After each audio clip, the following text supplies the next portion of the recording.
Welcome back to Factory Sealed. It is November 3rd, 2019. My name is Eric Peters, and joining me today, Mr. Mike Tyson. Hi, Eric.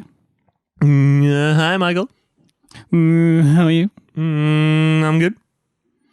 Very good. Good.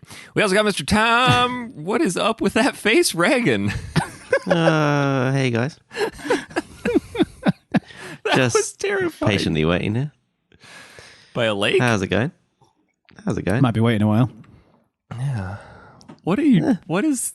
Like, I feel like you got like some shifty eyes going on. Like No. It never helps that it looks like you're wearing eyeliner, which makes you look shifty anyway. But like right now, it's. I might just be a little bit too He zoomed looks so in. confused. and he bless him. froze. And now he's stopped. No, I hope his internet died again. Oh, I mean, I hope might I have hope died it before. didn't. But what a convenient timing. That That would be face is terrible that after face is even 35 worse. minutes. Oh God. Oh, he's back. Oh wait. my God, what was that? What the hell just happened? What? No, you're just having me on. No, we No, weren't. no. So Come on on, the this has been completely fine this whole time. No, it So for the hasn't. listeners, that's not going to make any sense because his audio is going to actually come through. But you stopped, and then like all your audio and your video caught up at once, so you were in fast forward. Oh, come on. No, I promise you. That's so annoying. And So you no froze idea in what the you most just said. serial killer face. Ah, I mean, I can't well, replicate a it's serial killer face because I've just Thinking got that about big lakes. old dorky face. Thinking about Thinking lakes about again. lakes. I don't think I could be a serial killer. I just don't have to look for it. It's an art. You enjoy Lucky Charms too much. Like, it's just like I can't do it. You look like you're having an aneurysm. Maybe I am. Oh, Christ. Oh, that'd be a dark thing to have recorded on the internet, wouldn't it? Hey, Tom. You have to smile, This is gonna but be look weird. This is gonna be a horrible way to start the podcast for people listening. Yeah, I was going to say, Yeah. quality audio entertainment, this, as always. I apologize. I'm making faces. 9 minutes of Making mime jokes. Serial killer faces. You'll have to. Good job, I wore my gloves. Which way's How are you both? Which way's How are the you both? nearest lake? Are you doing well? Can you mime a lake, Tom? Sploosh. I can't mime a lake, actually. No. Walk us through your procedure as a mime. Oh, I thought you were going to say as a killer. Well, yeah, a killer mime. Oh, is is death process in mime? Yeah, I'm not going to mime the process. That's terrible. So that's not a good idea. it's self-incriminating, isn't it? That is just terrible for our listeners. Well, I'll give an audio commentary if you want. Go on. Okay, so you he's want me got to his mime dick the out. process of what happens. He's pretending to whack around the face with it, and now he's simulating that she's dead. Okay, How now did we he's- go he's from that to dead? He he's- skipped a he's- step. He stood up on it from his chair. Oh, there's that face. That face. Ooh. He's not wearing any trousers, but for some reason, still wearing socks. He looks like some sort of weird chicken. Now I don't know what's going on. Now the body's over the shoulder. All right, I thought it was just a sack of potatoes. Well, that's how you carry him. Yeah. Were you giving her a salute? then? Tying him some concrete boots on. I always salute my victims before they. No, he's putting on some waders. To the murky depths. We're good. Take a I'm sip good. of- okay, Are you sip good? of coffee. Yeah. Yep. Oh yeah. Yep. We're good. We're good. Yeah, the clocks went back, so That means you're actually on extra hour time. of sleep. Yeah, that's nice. Yeah. But I kind of fucked myself over because I went to bed at 1 a.m. Yeah, the clock's went yeah. back. It's fine. You got an extra hour. You got an of extra hour in bed still. Yep. sleep. Yep. Because that happened to me last week, because I went back last week. You know what's great Oh. about living in Arizona besides everything? Our clocks No, don't you move. want. No, the clocks are great when they go back, son. Yeah, but then they suck when they go forward. No, because then the day ends quicker. Like if you're at work, you're like, oh, The Yeah, clocks but none of never us work on Sundays. Yeah, but the clocks never move forward in the middle of the day. It's not like at 4 o'clock, like, all right, everybody set your clocks forward an hour. Hey, go home. When I used to work in hospitality and I was working a Saturday night, it used to suck when it got to like 1 a.m. Oh, no. And the clocks used to go back. Because we would still go off the usual time. Like, we wouldn't change our clocks back until after we shut at 2. But the customers would be like, oh, you open for an extra hour then? No, fuck off.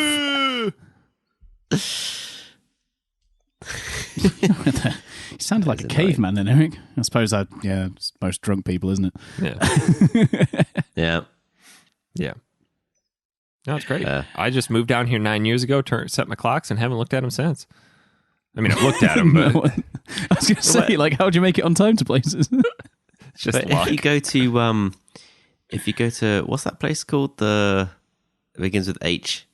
Near Vegas. Home, house, No, hell, it's like Hawaii. it's the Laughlin. dam, Honolulu. Hoover Dam. The Hoover Dam. That's Got the it. one. Yeah, Hoover Dam. If you go there, there's No, a I place. think Hoover is a brand name, Tom. I think it's the vacuum cleaner. thing. No, it's a giant dam No, you're that- thinking of that a guy named Hoover. I get where you're going. Yeah, you're thinking of J. Edgar Hoover. Yep. He made a dam. Not personally. Well, we don't but know that. No, he sent guys down there with dynamite to make the dam. I think a lot of people lost their lives. Dude, those dynamite swingers they were awesome. They'd pack a stick of dynamite in the wall, light it, and then they'd be on this then rope kick and they'd off have the to wall. time it. They'd have to kick off the wall so it'd explode before they landed back on the wall. So Fuck that as a ridiculous. career. A lot of people died. So ridiculous. Could you imagine, be like, coming back in, you're like, shit. Didn't they have those like old school like plunger detonators? Can they just use those? No, because then you have to run the wire every time, and yeah. You're thinking of Roadrunner. And Yeah, Coyote. he always escaped, didn't he? Yeah. Which means it was unsuccessful. So yeah, I'm just proving my own point. But Balls. also, Hoover Dam, that has an area you can go to that has 2 giant clocks. Right in the middle of the dam, because that's where Arizona and Nevada meet. You're right. Yeah, I'm so an expert on this because there's a time vortex right there. So you can when you physically stand between 2 time zones. Yep. But here's the important question: did Roadrunner used to go beep beep or meep meep? Meep, meep. Meep, meep. Because I'm pretty sure they wrote it down as beep beep, but I could be wrong. I don't know. Meep, meep, zip, tang. But, Eric, What? these 2 clocks, what if you decide to meet somebody there at a certain time? What time do they go off? Depends on where they're coming Oh from. shit! Yeah, this is a really searching question. that I What want about an Cotton answer Eye Joe? Because Where Where did does you he come come from from? and where Where does he did you go? go? Yeah. exactly. Jesus, this might be the dumbest conversation we've ever to. had.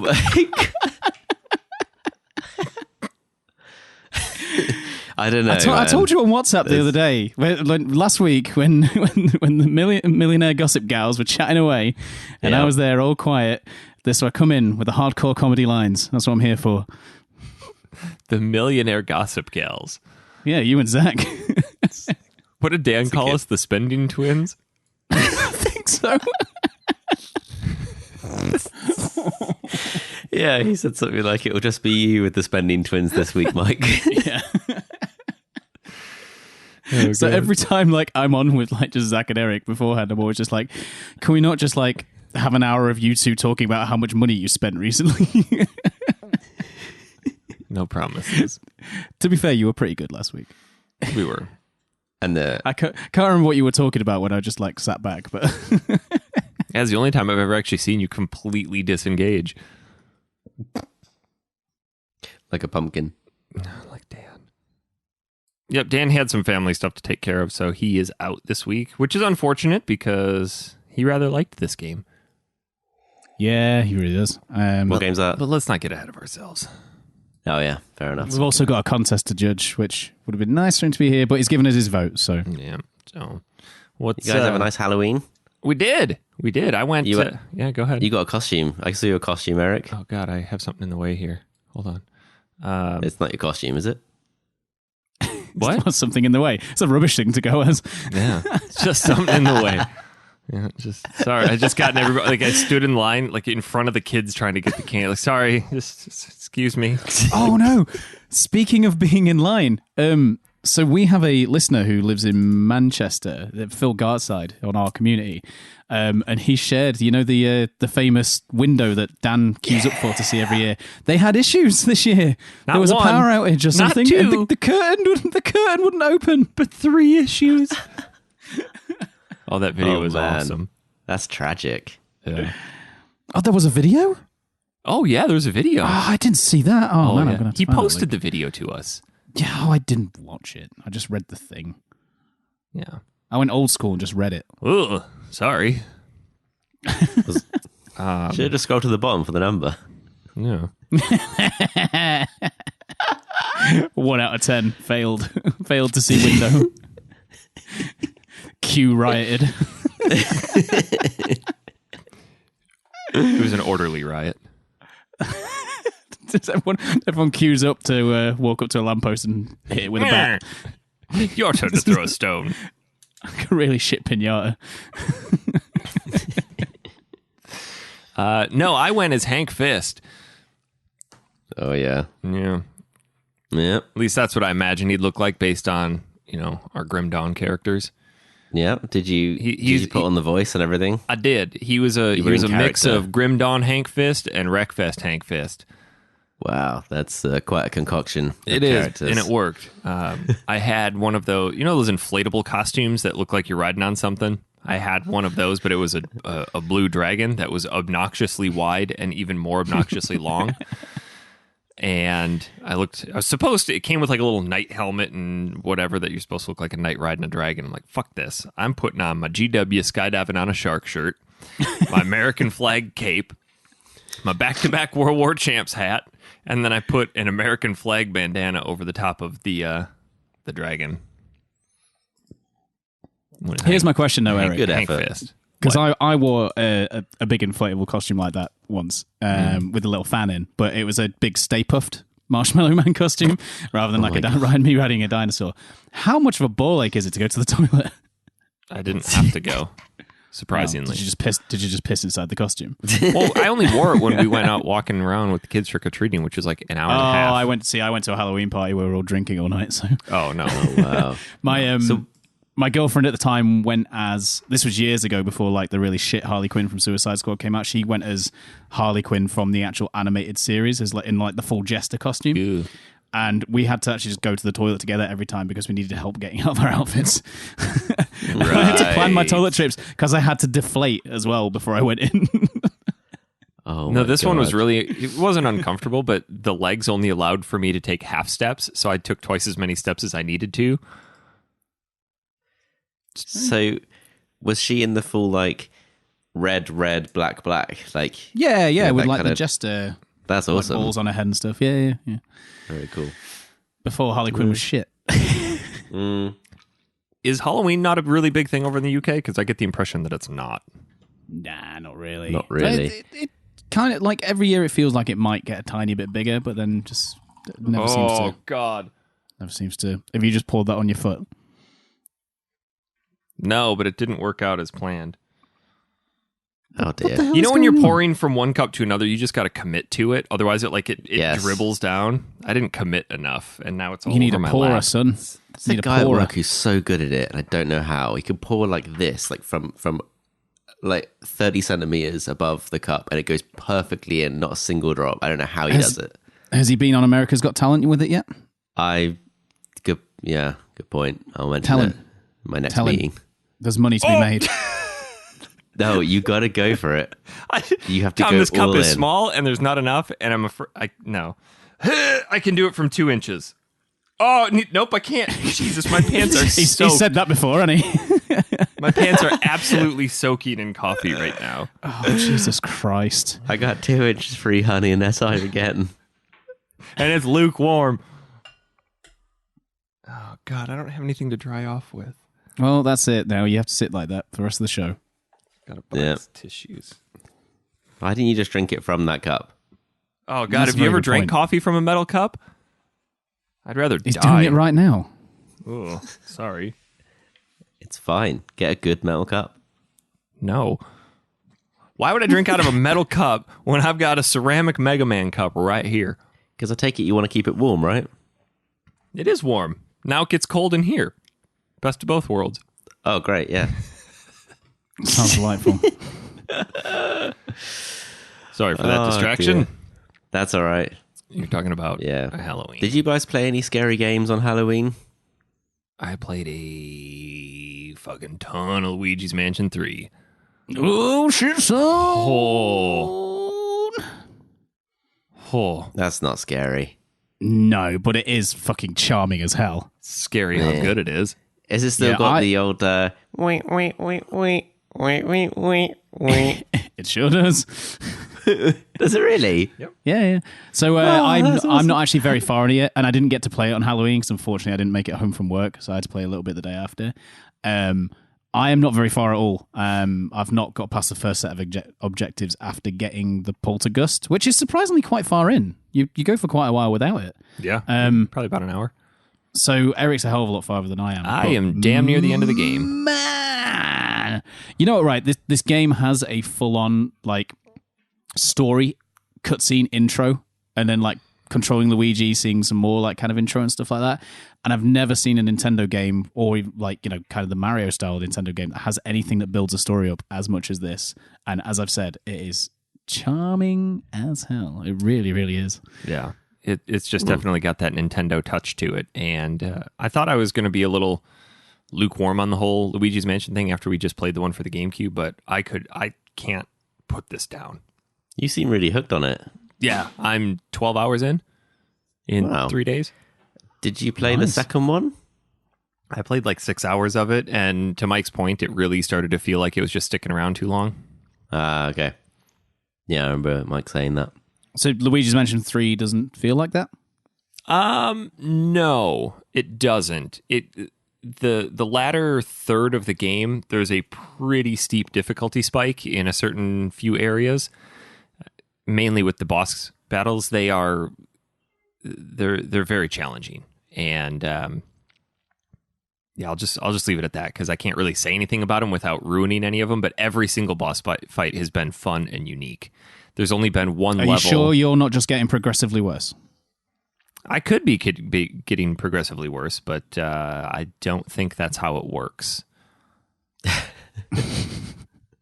There was one level that I actually remember saying, this fucking sucks and I want to stop playing because the controls on the level were so bad. And I won't sully your opinion on it, or I won't ruin it for you, but I'm curious to see if you feel the same way when you get there. It was terrible. I will probably be playing loads of it at work, so yeah. All these platformers seem to have that, don't they? Always have one level somewhere in the middle that just sucks. Sometimes it can be so bad. There's a lot of sucking in this game because you have a vacuum. And get it down.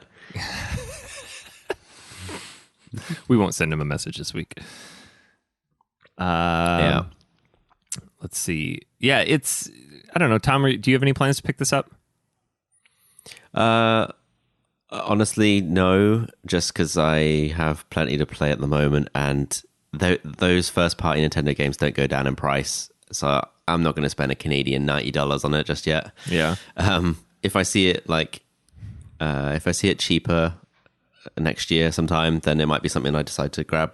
I think you'd like it. What's really unique about this one compared to Luigi's Mansion 1 and 2 is that you work sequentially through the floors, and every floor is a completely different aesthetic. It still kind of has a similar gameplay loop where you're trying. The goal is to obviously get the three Toads, Peach, and Mario out of the paintings. And to do that, you have to make your way up to the top of the hotel. And to do that, you have to find these buttons for the elevator. So you go to each level, and there's a master ghost or enemy that has the button. And it's still the same gameplay loop. You go through the rooms. There's different puzzles you can find. There are hidden boos. But I haven't really been bored with it. I've been frustrated. I've actually had to look up two things. One of them, I was just being a giant dumbass. And the other one, I hate when that happens. Oh, dude, it was so like I got to the end of it. I wish I could say what it is. I don't want to ruin it for you because I want to see if you struggle with the same thing. Don't. But I do hate when that happens in games when like you're stuck and you think, oh fuck's sake, right? I'll look at this guide, and then it turns out you just didn't look at like a corner of the room properly. No, for this it was I went up and I looked at it. I just didn't do what the game told me to do, and then I spent half an hour trying to figure out the rest of the room. But I actually trying to say you didn't follow instruction. I didn't walk up to the thing far enough to get the instruction. So, okay. All right. I did actually have to look up how to beat one enemy. So you have 3 basic attacks. You have your vacuum, you have your gust, and then you have dark light. And 4. Then you have your suction cup.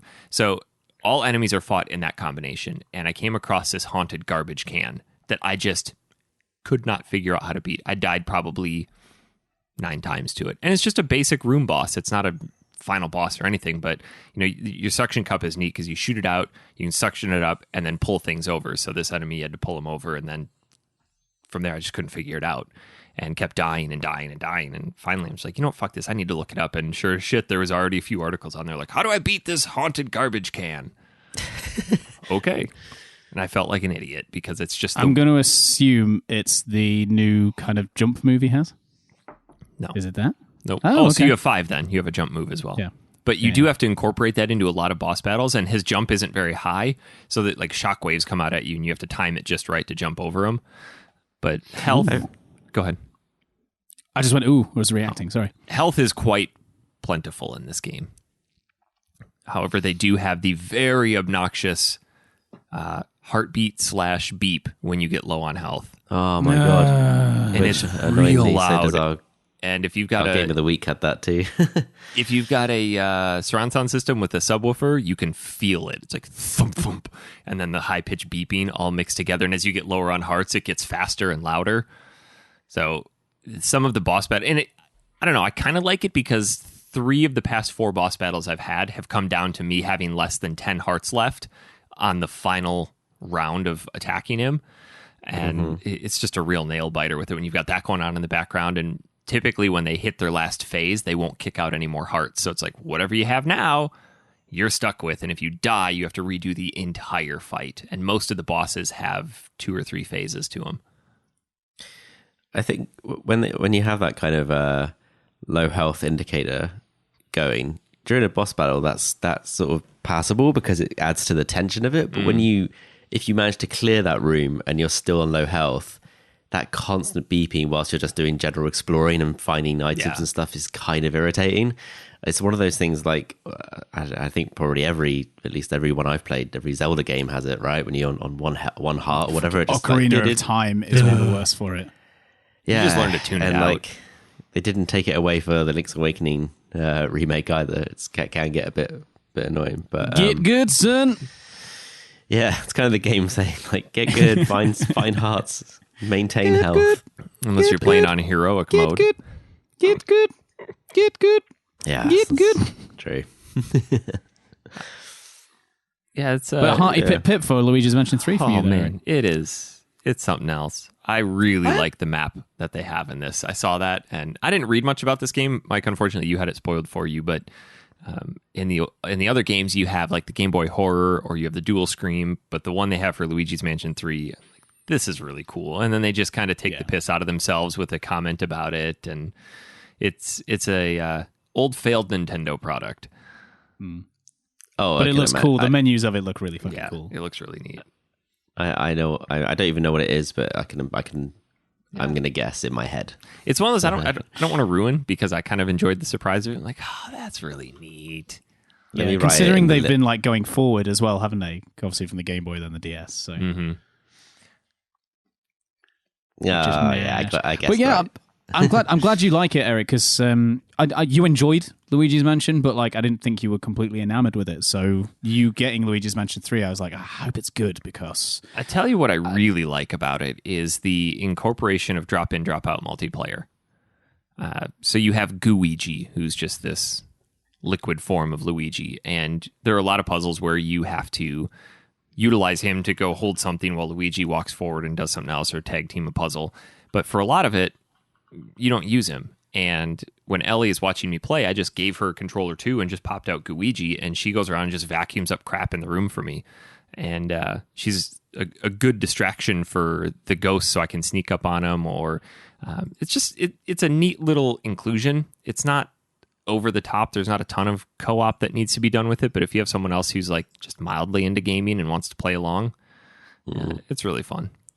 That's awesome, because I wanted to get up to because you don't unlock Luigi straight away. You have to get to a certain point in the story, and I was hoping to get up to that point for Hazel to join in the other day, because obviously Hazel's not great at video games, and I thought this might be a nice one for us to play together, but unfortunately I haven't got to that point yet. So yeah, it's good. I don't have any major complaints with it. There's just that one level I'm like, man, that sucked. I'm glad that's done.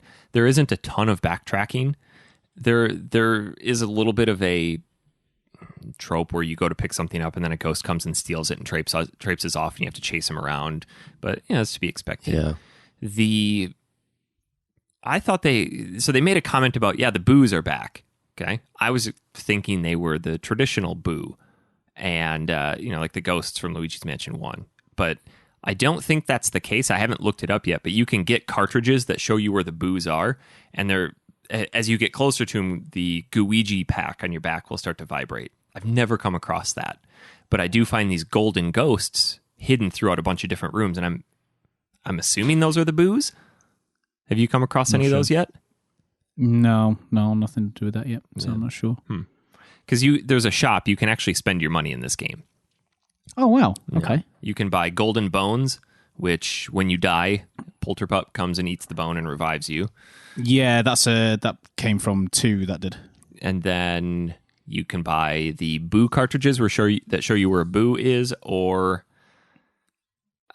each level has these different gems that you can find, and they're all themed. You're in the ship level, and they're like skull and crossbones. And I think it gives you a general location of where one of those are, but those cartridges are like $1,000 a piece. And I'm 12 hours into the game, and I've only accrued $32,000 and spent 0 money. So they've definitely pared back how much money you earn. But one thing that I think I wanted to get your opinion on this. Luigi is in this hotel, just straight up robbing the place. I mean, he's busting into safes. He's vacuuming out cash. He's just decimating everything and just stealing everybody's cash. The dude is the dude is gangster. Yeah, but not too many spoilers, because this is pretty much from the outset, isn't it? Just kind of revealed that the hotel isn't real anyway. I mean, it's a real hotel. Well, yeah. But right, honestly, this is no spoilers for anyone listening, because this is literally right at the beginning. You go and the hotel's all fancy and everything, and then it turns out it's just a trap for Luigi. Yeah. And the hotel's not as nice as it looks. So, like, it's a ghost hotel. Yeah. Which, by the way, when I was talking about the charm, it's the beginning when you first walk in. So I was talking about that in that cutscene at the beginning, and the 3 Toads and Mario and Peach and Luigi, they're all on this bus, and they're all there with their luggage and everything, and they're driving down. Which, by the way, how the fuck is that Toad driving? Dangerously. He can't see over the wheel. His feet they don't even come past the end of the chair, let alone down to the pedals. I'm surprised they even reached the chair. But yeah, when you get there, like as soon as you walk into the hotel, all of the staff there are clearly just like ghosts with like these really like crap masks on. It's brilliant. It's so good. It's much funnier than I'm pointing across. And he actually really walks cool. a little bit faster, not like he's shitting his pants. Well, he runs a little bit as well. Like, if you walk far enough, he'll eventually run.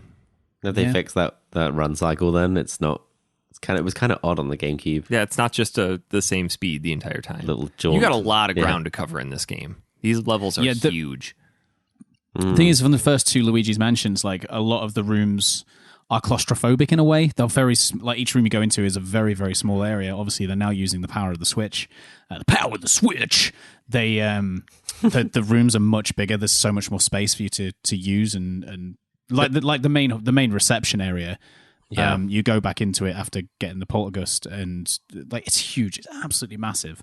What's neat though is you've never had space like that, and in one area as well. Like, so obviously the other Luigi's Mansions. I mean, Luigi's Mansion 2 had it to a degree. You could get these balloons to float up to other areas above you, but they were few and far between. Whereas on Luigi's Mansion, apart from going up and down stairs to reach different floors, it was all flat. and this one, it scales vertically as well. So like again, the main entrance, you've got the stairs above the reception and things like that. Yeah. What's neat though is in the GameCube version, you could go and you could pull sheets off of a wall or move curtains around. That was really cool to be able to interact with the environment. But almost everything in here can be sucked up or blown around or destroyed in some fashion. It's great to just go into a really packed room and just turn your vacuum on and cause absolute chaos. Full blast. Yeah, there's one room later on where you get a handheld saw that you can vacuum up, and it sticks to the front of your vacuum, and you can just destroy everything in the room, cutting down the bed, cutting chairs in half, mowing all the grass that's in there. Got to the end of it, and there's just nothing left in the room. Like, this was fun. Can't I take Also, this there's like a with me? slam mechanic as well. So when you actually start sucking up the ghosts, you can then press A, and it will literally slam the ghosts over his head. That's which fun. takes the health down even more, and you can use it to smash the other ghosts as well. And you can use that mechanic to smash open like suitcases and stuff in the rooms that you can't suck up. You fire the plunger at it, suck at the plunger, and then slam the suitcase, and it opens up.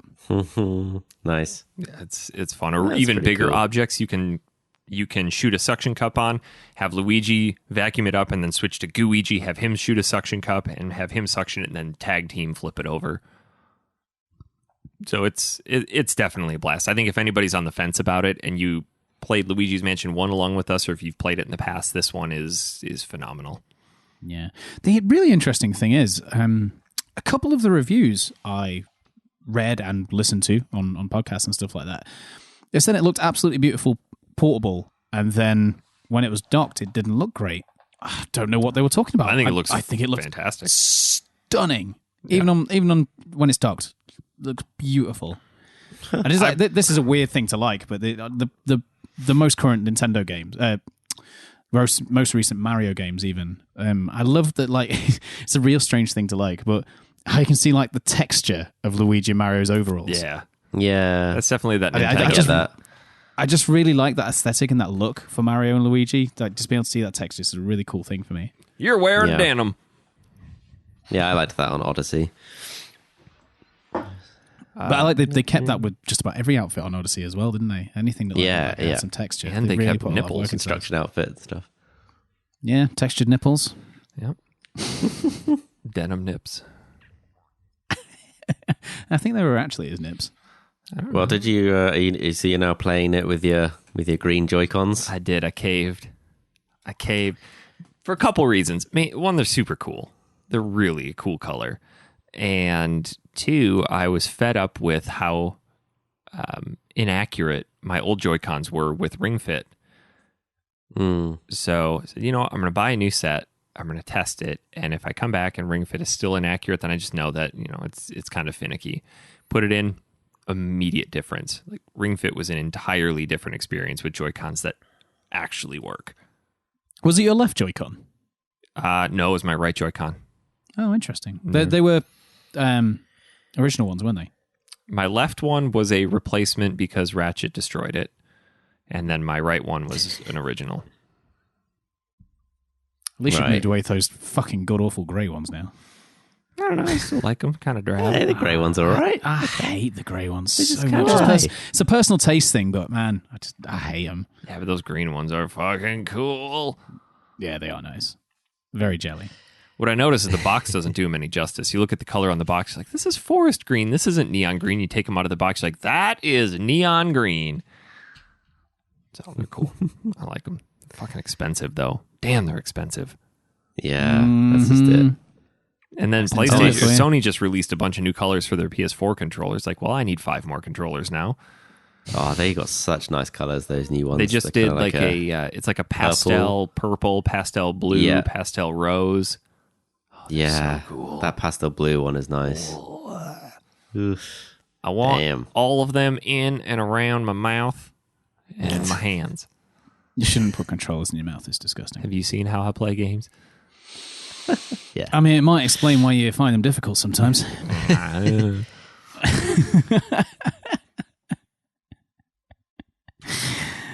Oh dear. Sorry, Eric. It's okay. You're not terrible, really. It's okay. Just a little bit. Just a little bit. It's okay. Anybody pick anything up recently besides Luigi's Mansion or some Joy-Cons? I just picked up this glass of water. That's probably the most recent thing I've picked up. God, Eric, he's done it again. No, did you pick up any games? That's tickled Eric, that, hasn't it? God damn it. Always gay. Why did we invite you on this show? I have no idea.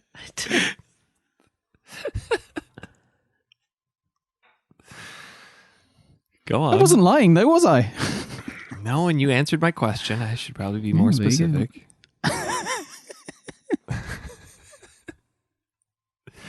I'm sorry. Mike, Tom, were you about to say something? have you picked up any games from the store or digital shop recently? Yes, I have actually. Yes. So this was a game that I think came out last year, maybe the year before. I think last year. You're right. Interestingly enough, last year it was actually, I think a lot of the outlets that do sort of Game of the Years and things like that, they actually were discussing this around, being, it was talked about for being Game of the Year for a lot of people. A little game called Return of the Obra Dinn. I've wanted this game for so long. Yeah, you've played a little bit, haven't you, Tom? Yes, on the PC, actually, a few months ago. I tried it. I didn't get I think you finished it now, right? Mm-hmm, I did. Yeah, I did. I think I'd finished probably the first third, and then I hit a big old wall with it, and for whatever reason, just didn't look up any guides. It's one of those games where I think if you look, if the guide's just going to give you the answer, and it's all about solving puzzles. So I just didn't really want to do that to myself. But yeah, no, you should explain a bit more about it. But I know you shared with me a guide that was less spoilery, and that yeah.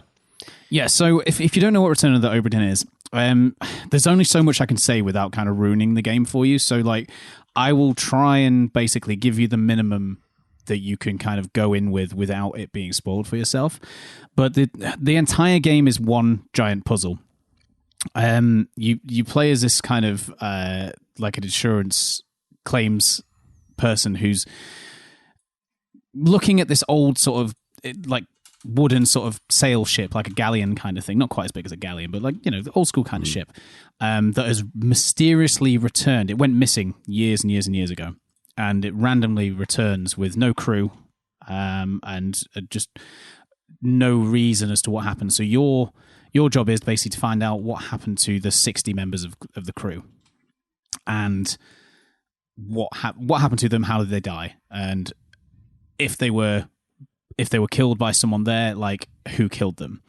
So you go in and you end up with this book, and in this book you have information like the route the ship took. You've got an entire list of the entire crew and their positions on the ship. So obviously captain, first mate, and things like that.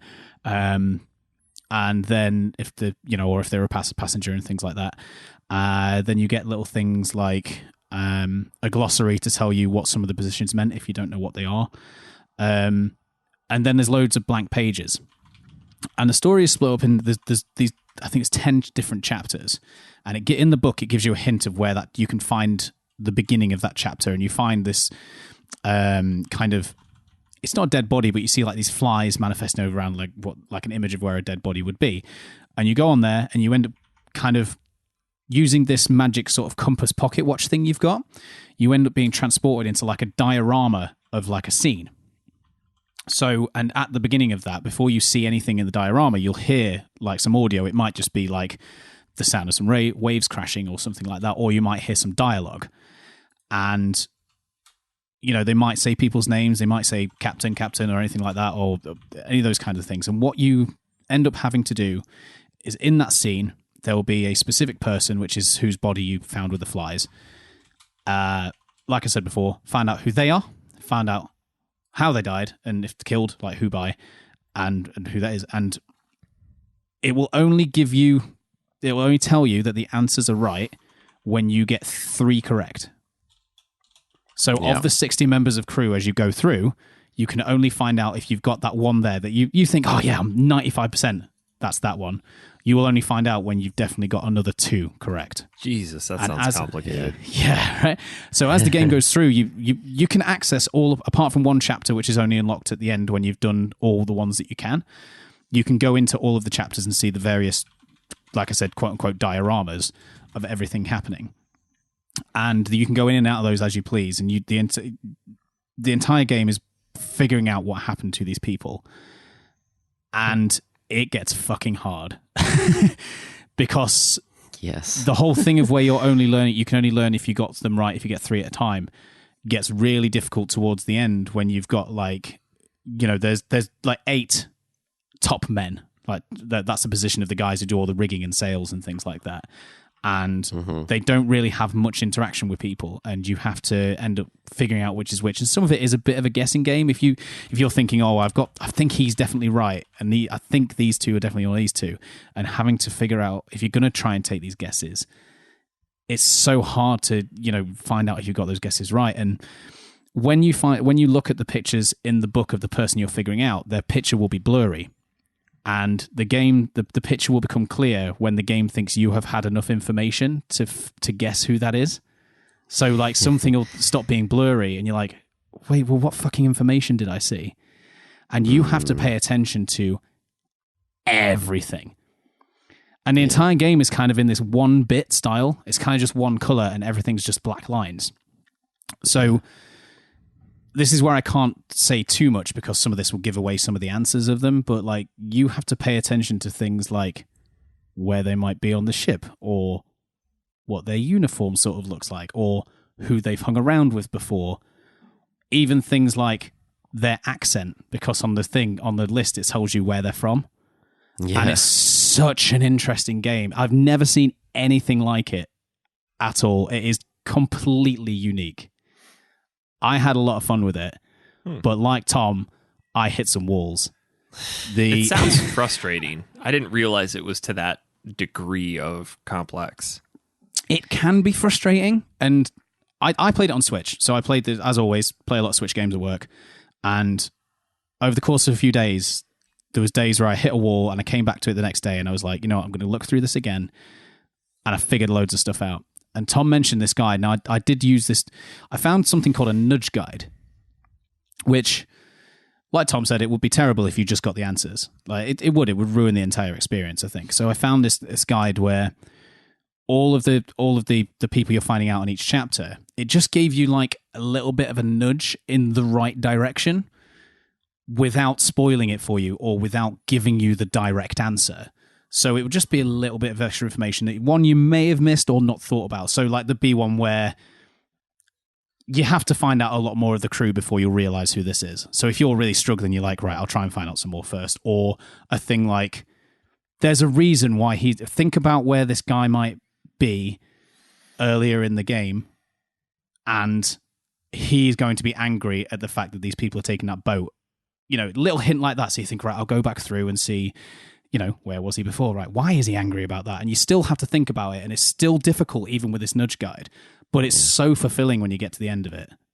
It really, really is. If you are interested in like just a huge puzzle and figuring all this out, and the gratification you get from actually figuring these things out, even if you have to use those little bit of a nudge guide, it's so satisfying to get it done.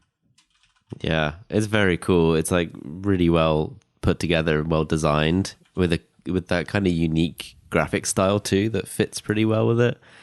When I was playing it reminds me of and Eric, you played this as well a couple of years ago. We played through The Vanishing of Ethan Carter, which when you come across certain scenes, you basically there'll be a reenactment through like ghostly images of what's happened. Like somebody like there's something smashed on the floor. There's a ruckus in one room. There's like a dead body, and then you're basically going into all these different rooms, and then there's like a ghostly reenaction of what's happened. It's way easier and way more on the nose than Return of the Obra Dinn, but it has that aspect of like detective, trying to piece together what happened in this world based on just these small little clues that you're finding. So it kind of slightly reminds me of that, but you're right, like Obra Dinn is so unique in its execution. I was torn between picking that up or another game I was looking at called Sea Salt, and decided to wait till both of them went on sale. Oh yeah, you mentioned Sea Salt. Have you looked into it? I very briefly. I looked at a trailer. It was very interesting game. This Very looks wild. like it is right up my alley. It is this hybrid action strategy game where you actually play as the bad guy. You are this old god who can summon unfathomable hordes of enemies to go and just demolish towns and villagers, and basically you're enacting your wrath on them, but you can control your different hordes, so it plays out a little bit like an RTS and a little bit like an action strategy game. I haven't watched too much about it. I don't really like to spoil too much of things like that, but I mean, I'm already sold on it. Everything I've read about it, people are like, yeah, this game is fantastic. So Nice. that's on my list. I think right now it's only like $15 and Oberdin is 20, but I think unless you're really wanting to have it like portable, so you can just kind of sit and do what you want whilst you're kind of sat in a room with other people or anything like that, Eric, if you're not 100% sold on Oberdin, maybe look for it on Steam because I think it's cheaper. how long is it? As long as it takes you to figure it out. Yeah. What if I'm not too smart? I know, 2 like years. the frustrating thing is good with the puzzles. the frustrating thing is like when you first start, you're like, oh yeah, I'll be able to figure all this out. This is all right. Like the first couple of, because the first chapter it lets you have access to, because it doesn't necessarily give you the chapters in order, but you can then find them in order yourself if you're looking at the map.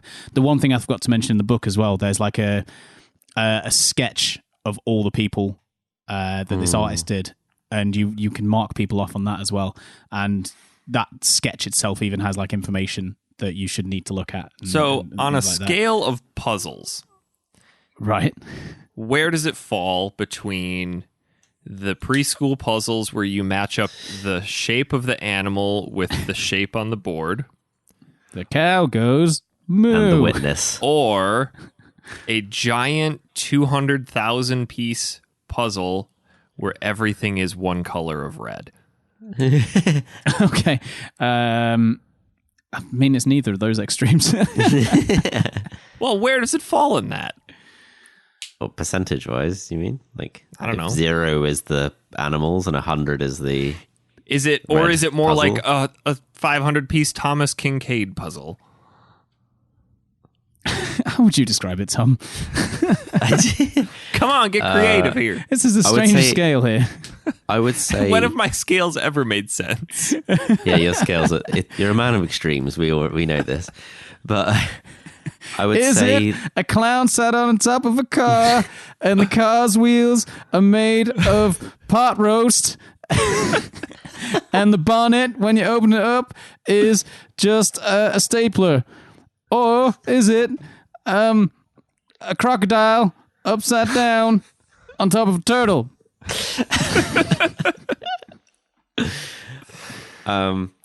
It is tough but rewarding. It is not as difficult, I personally think, as The Witness. So The it's Witness probably was like those fucking hard. old 1990s fad puzzles called Puzz 3D. I remember those. Yeah, What were they? 3D puzzles. Just Hence 3D the name puzzles. Puzz 3D. Oh, you built them on you top of built one Big another. Ben with a Yeah, they were thing, like yeah, flat pieces of Nope. card. And, Nope, they no? were 3D. Hence the name. No. Puzz The thing 3D. I'm thinking of, you built them on top of one another. And it became like a 3D model. Oh no, these were 3D. Yeah, puzzles. they were like foam that you push together, You'd right? make like the yeah. Empire State Building or the Titanic. Yes, we had a Big Ben one. Yeah, Obviously. I figure. I should have had the Empire State Building. It's a better building. It's taller. It's bigger. Yeah. It's the biggest. One of them It's the tells the best. time, the other does nothing. Yeah, Except but Eric doesn't look at clocks, so Oh, yeah. What's the point? You going to wind that big one back? Somebody's up there just hanging on it. I've almost got it. But yeah, I maybe wait for it to be on Steam sale, Eric, if you're not sure, because I think I've Yeah. accidentally unsold you on this. Maybe, yeah.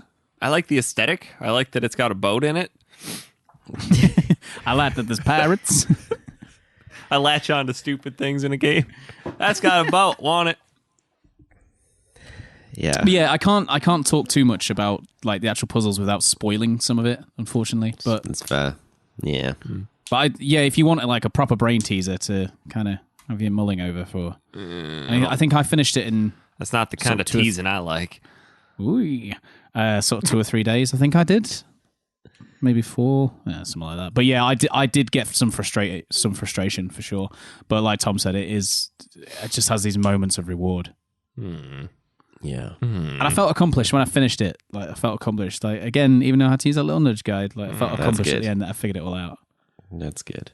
It was nice. But yeah, it can be frustrating. It's not for everyone. Definitely not for everyone. But it is a very very unique game, and I do recommend it to anyone who's interested in that sort of thing. Sweet. What have you been playing, Tom? I did play a ton of stuff this week, but I did pick up a week before a little game called Cosmic Star Heroine. Heroine. See, that's how it's pronounced. There's an O, there's an I, there's an N, and an E. Heroine. Because here in America, heroin is an epidemic that's killing our youth. And heroine. That doesn't sound like somebody that I want my kids idolizing. Hank Fist. So I had my eye on this game when it was a Kickstarter a long time ago because the developers were looking to bring in a fresh indie JRPG in the style of Phantasy Star and Chrono Trigger to the PS4 and the Vita. But this has been out for a while, right? It's been out for a while. It was on PS4 and Vita for a decent amount of time. And then it, like a lot of games, found its way onto the eShop, double the price. I'm surprised you didn't have this for free on your Vita, though. I had it free. Double the price, double the fun, Reagan. Son, it was never free. Well, shit, then I bought it. You bought it. Fancy that. I bought a game I didn't know about or play. That's not a thing you do normally, so No, I'm it's surprised. not. I usually buy it, open it, play it to completion, sell it. That sounds just like you. Yes. Yeah, well, it was on sale on Switch for about 5 Canadian moose dollars, so I took the plunge. I wasn't playing much on my Switch other than Link's Awakening, so it was nice to have something portable, portable JRPG. Moose dollars will never not be funny. And I like that Tom was like, I wasn't playing much on my Switch apart from Link's Awakening. Link's Awakening is fantastic. Why? It's great. It's great. I needed a distraction from this fantastic game. I did. Getting more and more like Eric every day. I needed something that was It's something in the air of North America. turn-based. I wanted to get into a JRPG, and the good thing about this one is, it's got this fast pace to it, so you can really clip through it quickly. And I think it's only about 12 hours long compared to your standard, typical 30-hour plus JRPG ROM. It's a strange one. When it starts off, it feels a bit budgety in its writing, and some of the music and the menus are very I don't know, there's something unpolished about it. And I was talking with a guy. Go ahead. I was talking with a guy at work who I recommend this game to, and he's really enjoying it, and we're both talking about it, most days at work, how far are you into it? And we both agree, like, it's really unpolished. It's a bit cheap looking in places. I hate saying that because it feels bad because it's made by like 2 guys, and it's tough, but it does feel a bit budgety, and also it's very buggy. I've come across 2 game-breaking bugs already where I've actually lost progress, and I've come across other bugs where my character's literally just stuck in sections of the map where I found myself onto a tile that obviously is supposed to be a wall, but it's shaped like a floor tile, so it's not behaving correctly, and I've had to save, quit out, come back in. Thankfully, it doesn't save you on the actual tile that you've saved on, so it moves you back to the edge of the map. But just stuff like that kind of takes you out of the experience, and is kind of sucks. But that's the negative aspect of it. The positives are definitely, like, there's plenty of them, which has kind of kept me cracking on with it. I know you didn't really like the battle system, Eric. I really enjoy it. It's one of the things that's kind of killed kept the me game going. for me. It very much feels like Chrono Trigger to me, and you kind of have to plan your attacks. There's no such thing as, you can't spam attack in this game. You're not going to win anything doing that, and that's something that you tend to do in the first hour of most JRPGs. Is just attack, attack, attack. You're always going to win. This one is like, you do have to plan a little bit more. Every character has not only their own unique magic and spells, but their own abilities, their own buffs, their own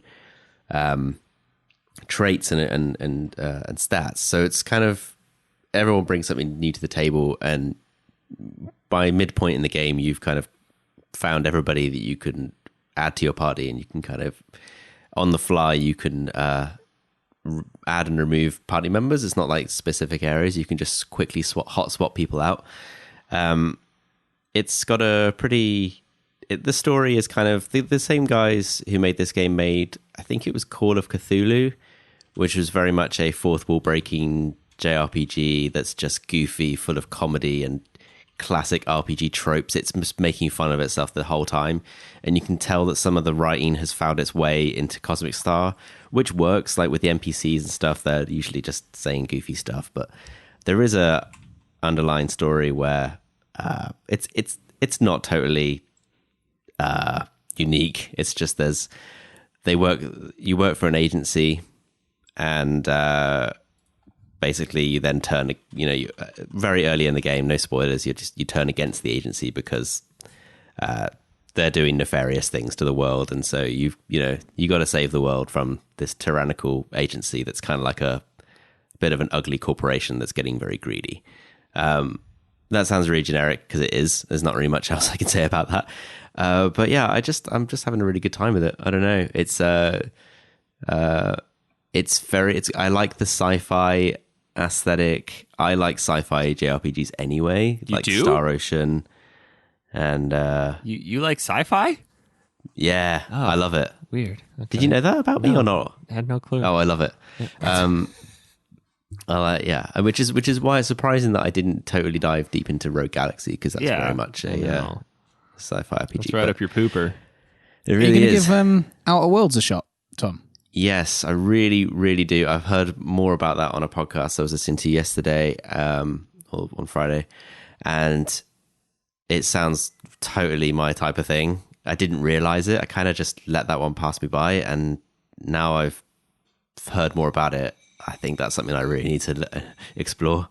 Yeah, I'm the same. Like, I was kind of on the fence with it, because like some of the reviews I read, like some were really loving it, some were like hating on it a bit, but I've heard more and more, like, the thing with me with like Fallout and Skyrim and stuff like that, sometimes like I find the maps and the you can do whatever you want, like Skyrim. Like I've restarted Skyrim about 3 or 4 times. I end up giving up on it, but like every time at the beginning of Skyrim, when you're just thrown out on the map and you go, well, do what you want, go ahead.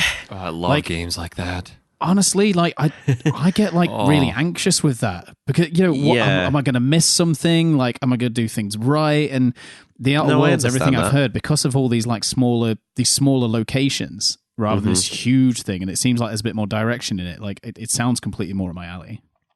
I think you're absolutely right. I get that too. With it is pretty. I mean, remember when I first played Oblivion, and you kind of get kicked out into that world.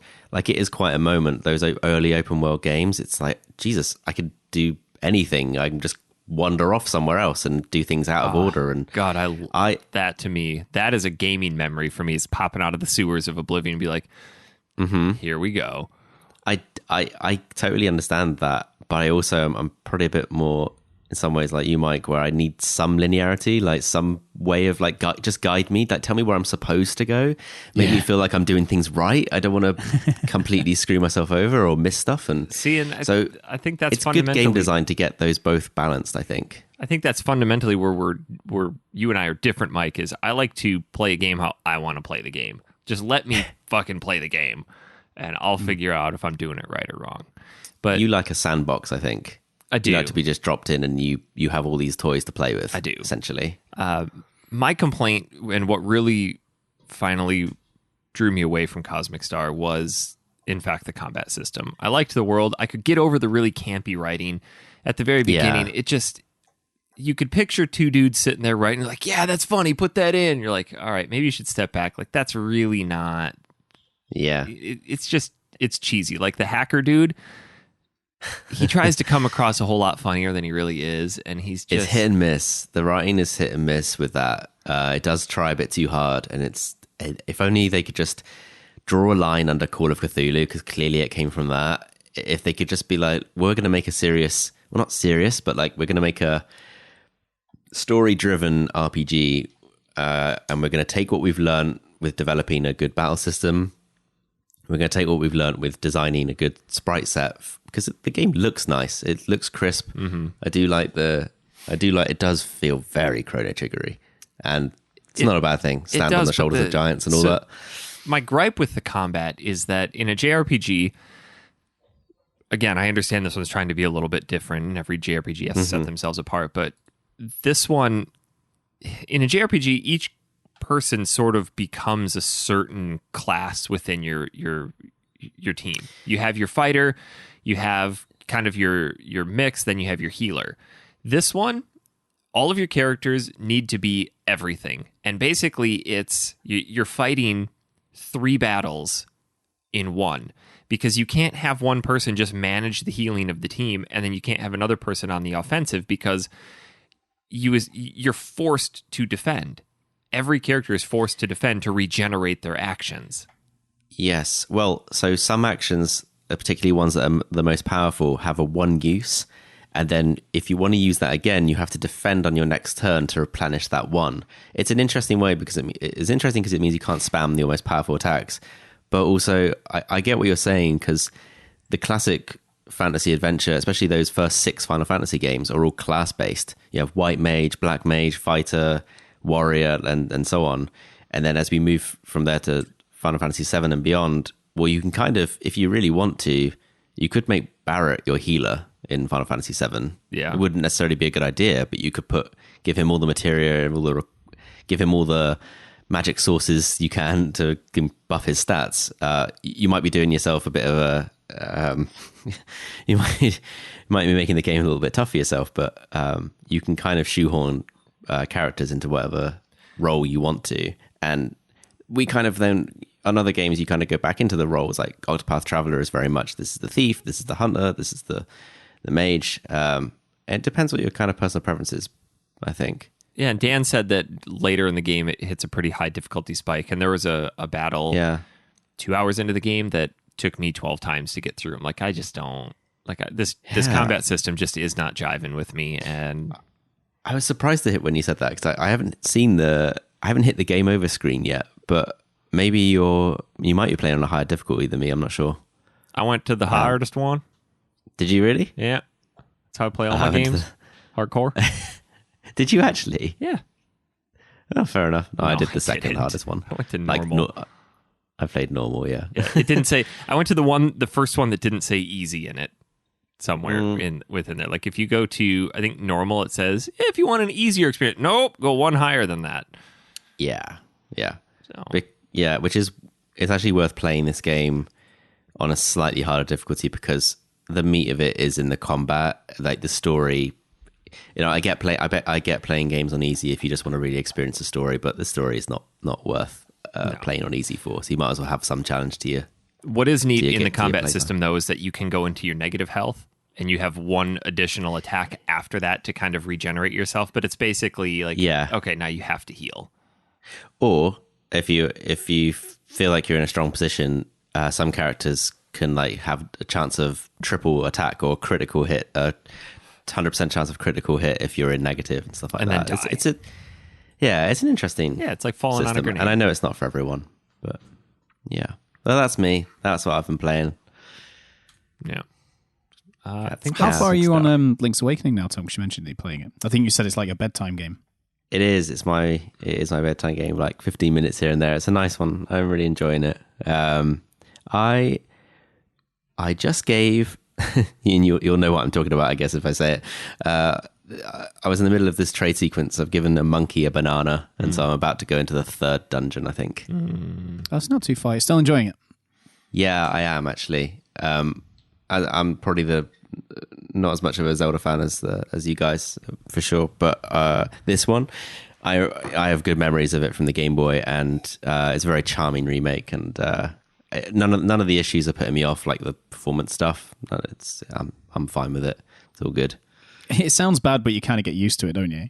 Yeah. Like the first time it chugs, you're a bit like, oh, God, really? And then you're just like, that's just how it plays. This doesn't surprise me. It's like I've totally accepted it now, and it's like, I'm sure it'll be patched one day, but it's fine.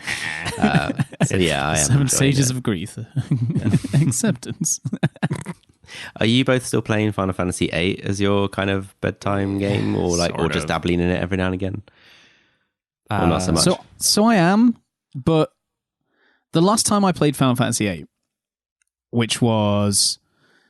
So I don't know if you guys remember, but the first year I came on the show, I discovered the show through the Final Fantasy VIII, the 4 episodes on Final Fantasy VIII, because I've been playing it recently. And I've got up to that same point again that I got up to there, and now I've kind of stopped again.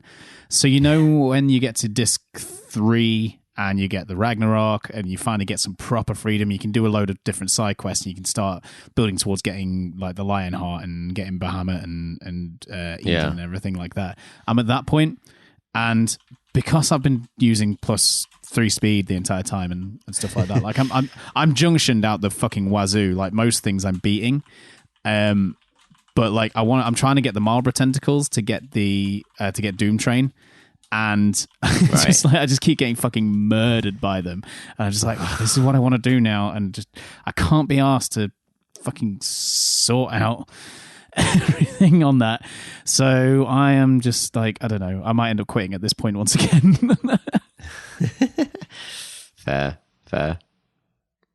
And you're still... I might dabble still, but I've got Luigi's Mansion to play at work now. Yeah, so that's cool. What I'm playing. We've got there's some big games coming up recently, or in the next 2-3 weeks here. We've got Death Stranding on Friday. That's been divisive, hasn't it? Yes, it has. Woo! This is going to be interesting to talk about, because obviously none of us have played it. No. But I feel like it's a discussion that I think because it's so in the limelight at the moment, I think... So I feel like before we get into it, there needs to be a disclaimer. Not even a disclaimer, just like, Tom has a massive Kojima boner. Like, it's the largest Kojima boner I think you could possibly accrue. I'm edging it right now. Has been since that game's been announced. I like Metal Gear Solid. Kojima, I mean, yeah, he's made some great games. I'm interested in it. I was interested in it. And Mike, I don't know where you fall on that spectrum. I have never been so confused about whether I want to buy a game or not. Yeah. And the interesting thing is, we'll get into this, but the interesting thing is, if you'd asked me a few weeks ago, which are you going to get? Because they're so close to each other, like, I'm only going to get one. Are you going to get Death Stranding or are you going to get Last Jedi? I'd be like, I'm not going to bother with Last Jedi for now. I'm going to get Death Stranding. If you ask me now, I'm from the things I've heard about Last Jedi, whoops, that's a film. Fucking Fallen Order. Yeah. I am at the moment thinking I'm probably going to get that instead for now. Which we'll get into the reason why as we kind of discuss it, but it just, I've never been so confused about whether I want a game or not. I keep toing and throwing all the time.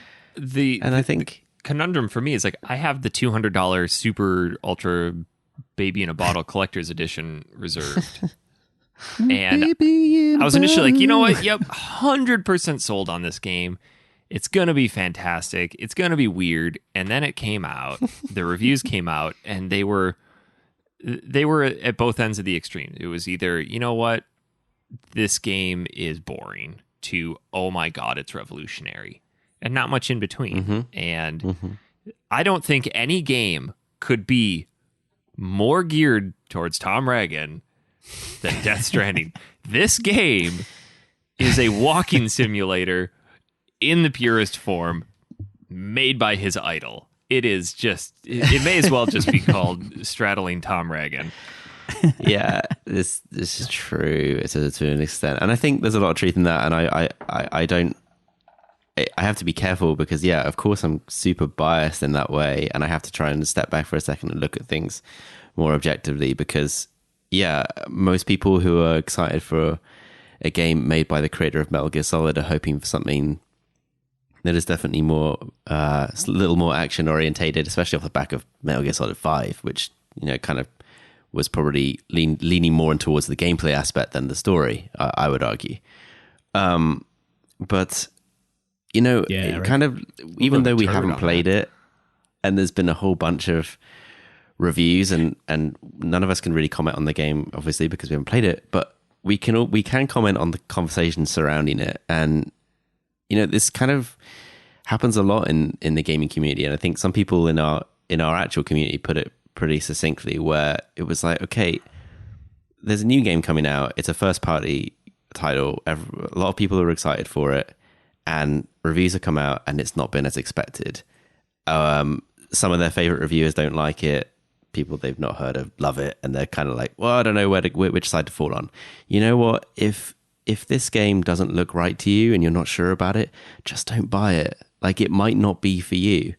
This might not be the right way to go about it. Like, I just don't think people should put themselves in that position. It's like, you don't have to vote. You vote with your wallet. Don't buy the game. That's all I'm trying to say.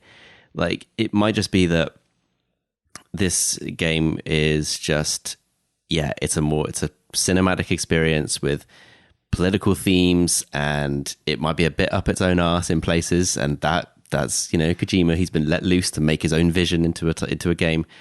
That's cool, but do you know what? There's plenty of other amazing games coming out at the end of this year. That's an interesting point, though, too, is that it seems kind of like we live in this gaming society where everybody thinks every game should be for everyone. Right. And that's exactly my this, point. in its purest sense, is not one of those. This is not and that's geared okay. towards everyone. Yeah.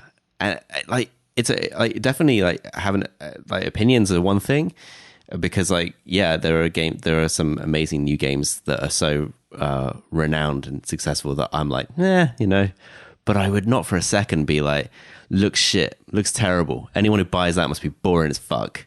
Like, no, it's just not for you. And it's so cool that we have so many different types of games being made. Like, I don't know. We have Jedi Fallen Order looks amazing, and I think that's going to be across the board one of those games that most people really enjoy because it's a game. Just to interrupt you a second, Tom, just kind of go on that point that you just made. Sure. You think about it, the gaming industry as a whole, it is a very, very young industry. It really is. Yes. I mean, what are we on? The 8th generation, I think we're on at the moment, of consoles? Is it 8th, 9th? I think it's we're 8th. somewhere in there. It is a very, very, very young industry. It really is.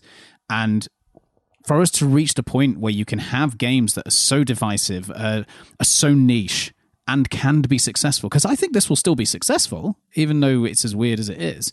It might end up being successful for some ways the wrong reasons now, because I think there's going to be a lot of casual gamers. I talk about them all the time. I mean, it won't be these people, but for example, there's people who buy consoles, play COD and FIFA every year. That's all they do. They don't listen to podcasts like us. They don't read reviews. They don't go searching for games. They will just go, oh, that guy from Walking Dead's in a video game. I'm going to get that. Some of its sales are going to come from that. You're absolutely right. The fact that we are at a point where we can have these kind of games come out, like that is, we should be appreciative of that. Yeah, absolutely. And you're right about, I do see the point of those who are less informed, who are like buying something thinking it's something that it's like. I worked at a game store. So many people bought Heavy Rain because they were like, it looks so cool. Look at the graphics. Look at everything on the it looked like cinematic in its visual and in its aesthetic. And then I had so many returns the next day. What the fuck is this? This isn't a game. It's like I'm watching a movie. I'm like, yeah, no, it's just that it wasn't. It's not what you thought. That's cool. Like that's different. But for people who are informed in the gaming community, reading about this game, and then being like, no, what the hell? It's not for me. It's like, oh, dude, you just read the review, and clearly it's not. That's okay. See, and I fall into a weird category because I really like a lot of the stuff that Kojima puts out, and I like the out there aspect of a lot of his stories, and not knowing what the hell this game was going to be for so long, and finally the reviews coming out, like, okay, what is this game? And for actually everybody to just say this game is 80 hours of a single fetch quest, like, great, the gameplay may be fantastic, the mechanics can be cool as hell, the story can be cool as hell, but for me, that single concept, I mean, it's going to have to be fantastic story. It's going to have to be amazing mechanics to get over the fact that I am taking a box of, I don't care if it's Ethernet cables or whale sperm from point A to point B. And I don't know. The jury is still out for me. I do think that I am going to cancel my collector's edition on it. Yeah, that's fair. That's totally fair. I was initially buying it just because I thought it was going to be one of those really super rare ones, kind of like Ni no Kuni, the Wizard edition. That one's still stupid expensive, but I'm seeing online now places that have the $200 collector's edition back in stock, which a week before this game launches is not really a good sign of it being ultra collectible. Yeah. So I'll probably end up canceling that, but I just don't know if I'm ready to spend 80 hours in that. Yeah, and I totally get that. I see the disappointment too, and I kind of echo some of it. Like it does feel, especially some particular phrases that I could lift from the various articles of like from Kotaku and Polygon, where they've said, it takes me 30 hours for it to start being fun, or oh my god, I just spent like ages trying to get through snow, but I kept falling over because you have to apparently balance your load that you're carrying. I'm like, okay, a game is still supposed to be fun. Yeah. Like it's got to be enjoyable. You got to keep coming back to it.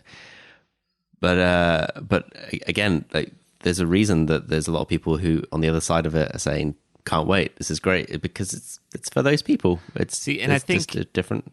I think I am going to end up getting it just to be a part of that conversation and experience it. It's very strong possibility that I'm going to put it in and 5 hours into it go, not for me, and put it right up there on the shelf next to Sekiro. This is going to be like Red Dead Redemption 2 last year. The difference is Red Dead Redemption 2, everyone had an idea of what Red Dead Redemption was from the first one, and everyone kind of going in thought it was going to be more of the same. I had no illusions. I was shooting horses from day one. But then when when Red Dead Redemption 2 came out, there's that constant quote unquote argument between me and you, Tom, about how I find the laborious mechanics just dull, and you enjoy that sort of thing. Yeah, and I think this is going to be this year's Red Dead Redemption 2 in ways that like you will hear about things about this game. So whether it's it's constant fetch quests or walking, or you're just dealing with the terrain. To some people, that's going to sound good. It's going to sound great.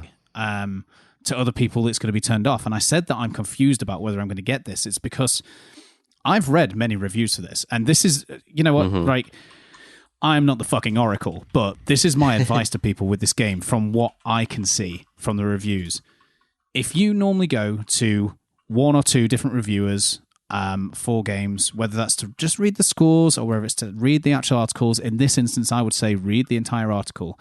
But what I would do, if you are on the fence about this, or even if you're 100% on it, because you never know, this still might not be for you, go and read several different reviews and give them a proper read, even if it's sites you don't normally visit. Because reading through this, I've read through so many reviews, and I'm so confused because I will read certain bits and I'm like, you know what? That sounds great. Right, yeah, I'm going to get this. I'm going to get it because this sounds great. And then I'll read another review and they will list the exact same thing, but they will tell me the reason why they don't like it. And I'm like, well, that's the thing I like from that review. And then you're saying that's actually great. And it's so hard.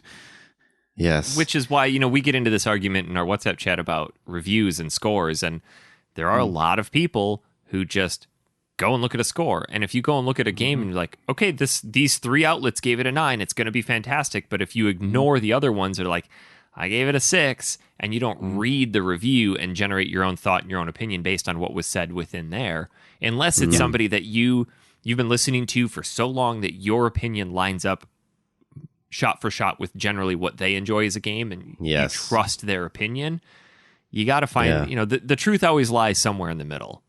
Yeah, which is what I do. I mean, I mentioned that I listen to Kind of Funny quite a lot, and two of their main hosts, my gaming tastes tend to kind of sit in the middle of those. So like when the two of them are on a show discussing a game, the things that one of them doesn't like about a game are usually the things that I don't like, and the things the other one likes are the things I usually like. So they end up mixing, and vice versa sometimes, and that mixes in the middle, and that works well for me.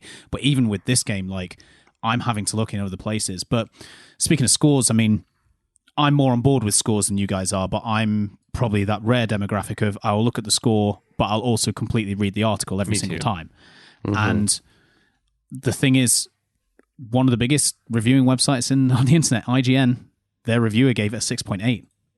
Ooh. Yeah. Like, it's just dangerously low. That is dangerously low. But then you've got like GameSpot, we would argue is as big as probably IGN in terms of reviews. Yeah. I think they gave it a 9 out of 10.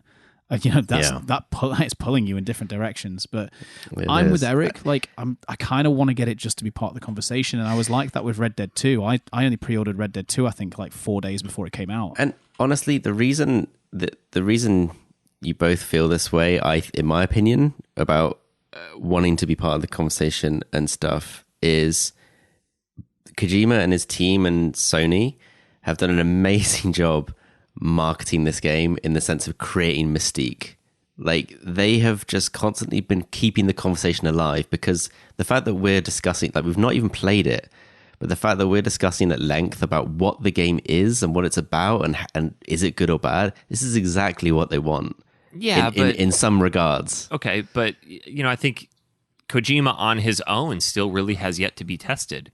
We know that he can produce a phenomenal game under strict guidelines. Mm-hmm. So basically now he has been set loose with, I don't want to say an unlimited budget, but it's like, hey, you have want. The name Kojima, you have all of these games behind you, go make something that you want to make. And it's just completely unbridled creativity. So I think we're going to get a really unique perspective into what makes Kojima tick. And that dude has such a great handle on the pulse of politics and society and what makes everybody tick. That's what is intriguing with me because of the whole concept behind this game. So I agree. For the longest time, like, what the hell? Why is it called Death Stranding? And the long and short of it is that everybody in America, these ghosts invaded America, and everybody just exploded. And those explosions caused this fracturing, this reaction for other people to explode. And if you were caught in that was called the Death Stranding, because it's a stranding effect. And there were these these little segments of society that survived. And the big draw is to figure out, well, why did that happen? And I love Kojima's stories. I absolutely love them. And that's really why I want to experience this. But it's like, I look at the mechanic of every rock can make you fall over. I'm like, oh my God, that sounds tedious. I get it. Yeah. But then again, the mechanic of you can build stuff in the world and it will potentially appear for other people. And that sounds so cool. I read one reviewer talking about how they spent an hour slogging up a hill through snow and blizzards and managing all of this other aspect of their load and their health, and just thinking, shit, I just want to see something other than white, and finally cresting up over the top of this mountain in the distance seeing green. Like, that's what I want. Like, just the struggle. That experience. That type of experience. And I don't know. I think it is going to be an interesting experience like that that's going to feel... I'm hoping that, whilst it might be grindy in that fetch questy way, that the feeling of achievement and accomplishment is so good that it makes it all worth it. I'm hoping that if he's nailed that balance, maybe that's where the 9s and 10s on these reviews are coming from. Not 10s, but you know what I mean? Higher reviews are coming from. Let's go back an hour ago. I was literally talking about the satisfaction of beating the puzzles on Obra Dinn. Yeah, exactly. Like, it's one of the best things about gaming is when something's really difficult and you overcome it because you've had to really think about it, or just get better at it. Like, that's why Dark Souls is so good. When you first play Dark Souls, you suck. You die all the time. Agreed. And then once you nail like how to play it and how to really understand, like watching enemy characters' animations and getting your timing down, and you become an absolute master, you just feel really good about yourself. You feel like you've really accomplished it. So, yeah, I don't know. I'm So I'm really intrigued. This is a very intriguing time, and I think we live in interesting times with this industry. Like, it's very fascinating, and there's a lot of genres us three don't even touch, to my knowledge. And none of us play roguelike card games or loads of racing games. There's something for everyone. Rack fast. You know, Well, something I wanted to bring up. I know obviously they can give an overall gameplay impression of the game, but one podcast I was listening to that was reviewing it, they outright said, because they were discussing about whether they were going to discuss spoilers or not, and one of them said on there, well, we're not, as reviewers, we're not allowed to talk about things past chapter 3. And I think there's 14 chapters. So there's part of me wondering, like, with these reviews, is there something later in the game that they're not allowed to talk about? I mean, yeah, but they were still saying that what they were talking about in the first, however long they could talk about it, carried through. A lot of them made comments and statements like, this is what you're doing for 50 hours. The first 10 hours of the game, there was one comment that stuck out in particular that said, I'm afraid many gamers won't get over that first 10-hour mark where the game really opens up. And then apparently the last 10-ish hours of the game enter this very linear, overly dramatic cutscene-driven sequence. That's how Kojima ends games. I can imagine. Yeah. You're right. You're absolutely right about the story aspect, though. That is really a huge pull. Like, you just go back and listen to some of those Metal Gear Solid 2 codec conversations about the prediction of social media and stuff, and it's like, damn, that guy is good. Like, he really has his finger on the pulse. Yep. And I'm wondering if Death Stranding has that. I'm hoping that's what I'm hoping for. I'm hoping there are moments in that where we reflect years later on and think, wow, that had some serious cultural relevance. Yeah, I mean, us doing Metal Gear Solid 2 and the things we spoke about with Metal Gear Solid 2 are up there with, one of my favorite moments on this podcast. Be able to discuss how great he was at predicting all these things. Now, I'm going to have to apologize, Tom, because you said something a few minutes ago and your thing was, oh, you guys want to be part of the conversation. And then for the entirety of whatever you said there, my internet took a dump. So I don't know if anything I bring up might end up repeating some of this. But I think one of the interesting things with the conversation as well is something I've realized about myself, and I think that maybe a lot of people might end up doing with this game, whether positively or negatively, is people call themselves Kojima fans. Me, I will call myself a Kojima fan. But since reviews of this game come out, I've realized maybe I'm just a Metal Gear Solid fan. That's possible. That's So, and I'm bigging up a mate of mine who's not really massively into gaming. He wanted to get a console, and I recommended him getting a PS4 Pro. And I mentioned not long ago that some people are going to get this just because Norman Reedus is in it, and he messaged me going, "Oh yeah, I might get that new one with the guy from Walking Dead in." And I was like, "Okay, you might want to read some reviews first because I do not think this is going to be you." And I said to him, "I said, I'm a massive Kojima (brackets the guy who made the game) fan, and even I'm not thinking of getting it." And it's after that message I was thinking about it. Of the Kojima games I've played, actually, it probably is just the Metal Gear series that I like. Yeah, and I think if a lot of people are going to realize this, I've realized it myself. I'm willing to bet that most people, like a huge percentage of people, have never played Snatcher or Police Noughts. And I haven't. Those two games there's hardly any action in both of them. Barely anything. It is just adventure, story. It is. Yeah, you play Kojima games for the story. Yes. So, I mean, let's be honest. How many people out there do you think could actually name another game made by Kojima that didn't have Metal Gear Solid or Metal Gear in the title? He's only got he's got five others. He's only got 6 others. No, Zone of the Enders. He was a producer. Yeah. Okay. Well, that settles it then. I've only ever played Metal Gear Kojima games. He did Snatcher, SD Snatcher, Police Knots, Buktai, PT, and Death Stranding. Those are his only other games. PT as well, obviously, but yeah. But so it's a big realization. Like I said, for myself, I called myself a Kojima fan for the longest time. No, I'm a Metal Gear Solid. I'm a Metal Gear fan. Well, actually, Tom, resting my laurels of this is on it being Kojima might not be a good place to rest them. Looking at this, Tom, he's only actually directed one. I mean, should we lump PT into that? I mean, is PT really a game?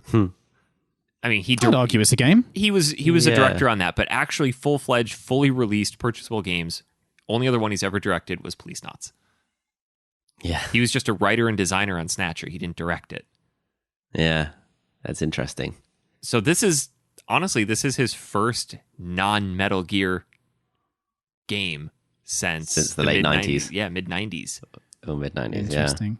So I actually have put Police Noughts on the docket for next year. I saw for us to that. play through. I'm really curious to see how this goes. I think Yeah. if this can go off well, then we'll be like, okay, Kojima can really stand on his own. He doesn't need Konami to hoist him up. Mm-hmm. So I'm excited for it. I actually, as we were having this conversation, I just went and canceled my $200 edition because they are back in stock in a lot of places. And Oh, wow. I wonder why. yeah, Fair enough. that does not. Yeah. Yeah. It doesn't I mean, I'm a scream huge fan and collectible I to me. wouldn't buy the collector's edition, so Yeah. yeah. So yeah, I'm gonna. This is me repeating myself slightly here, but I'm gonna kind of repeat what I said earlier. Just, I would, if I was going to talk to anyone who plays games regularly, I'd just say go and read several reviews of this from different places with different views, and Yeah. read those reviews in detail and listen to the thing. Look at the reasons why they like it, and if you like those things, great. Look at the reasons why they hate it, and if you hate those things, or you might even like the things that they hate. Just go off that. Don't go by scores. Don't just necessarily go, oh, well, I normally read this reviewer and he likes it, or this reviewer normally and he doesn't like it, anything like that. I would because you're either going to miss out on a great game or you're going to be very disappointed, I think. Yeah. I agree with that. I agree. I'm still completely on the fence, and honestly, us talking about it now has not helped. See, I think for me, part of it is, I want to be part of the conversation, but we're also going to talk about it on the show. And I want to be able to have an opinion on that instead of like, Like I have bought more games. Like, I mean, since being on the show, like gaming has become a much bigger hobby for me. I mean, it was a hobby before, but like it's become a much bigger hobby since being on the show. But I have bought more games at launch since being on the show because I want to be part of the conversation with you guys. yeah. Than I would have ever before. You know, there's games that I probably would just waited until it came down in price. And being on this show does kind of push you in some ways to try and be part of that conversation. Also, I'm worried about spoilers, man. I mean, most of the time these days, like you can go 2 weeks when something comes out where you might have a grace period of not seeing any spoilers. This is true. Well, the other thing too, I think some people that listen to the show actually do wait for our opinion on a game before they'll make a decision on it. Think about last week. Oh God, we have influence. I know. Think about last week with Coin Fit Adventure. There have been a few people who have posted like, after listening to Eric talk about that, I went out and bought it. I'm like, God, I hope they like it. I don't want to be responsible for somebody spending a bunch of money and be like, this is fucking garbage. Yeah, ultimately, it's their decision, no, Eric. So no, I get it. I get it. But I would say you're my favorite influencer, Eric. Oh, jeez, don't call me that. Jesus, me influence all over you. What date does Death Stranding come out? Friday. It is the 8th, I believe. This Friday. Yep. This Friday. Yes. Oh shit! I need to make a decision, man. 2 weeks after that, we have Pokemon and Star Wars on the same day. Yeah, I've got Pokemon pre-ordered. So Yeah, me too. My hope is to have Luigi's Mansion finished before that comes out. are you guys getting Sword, Shield, or Gun?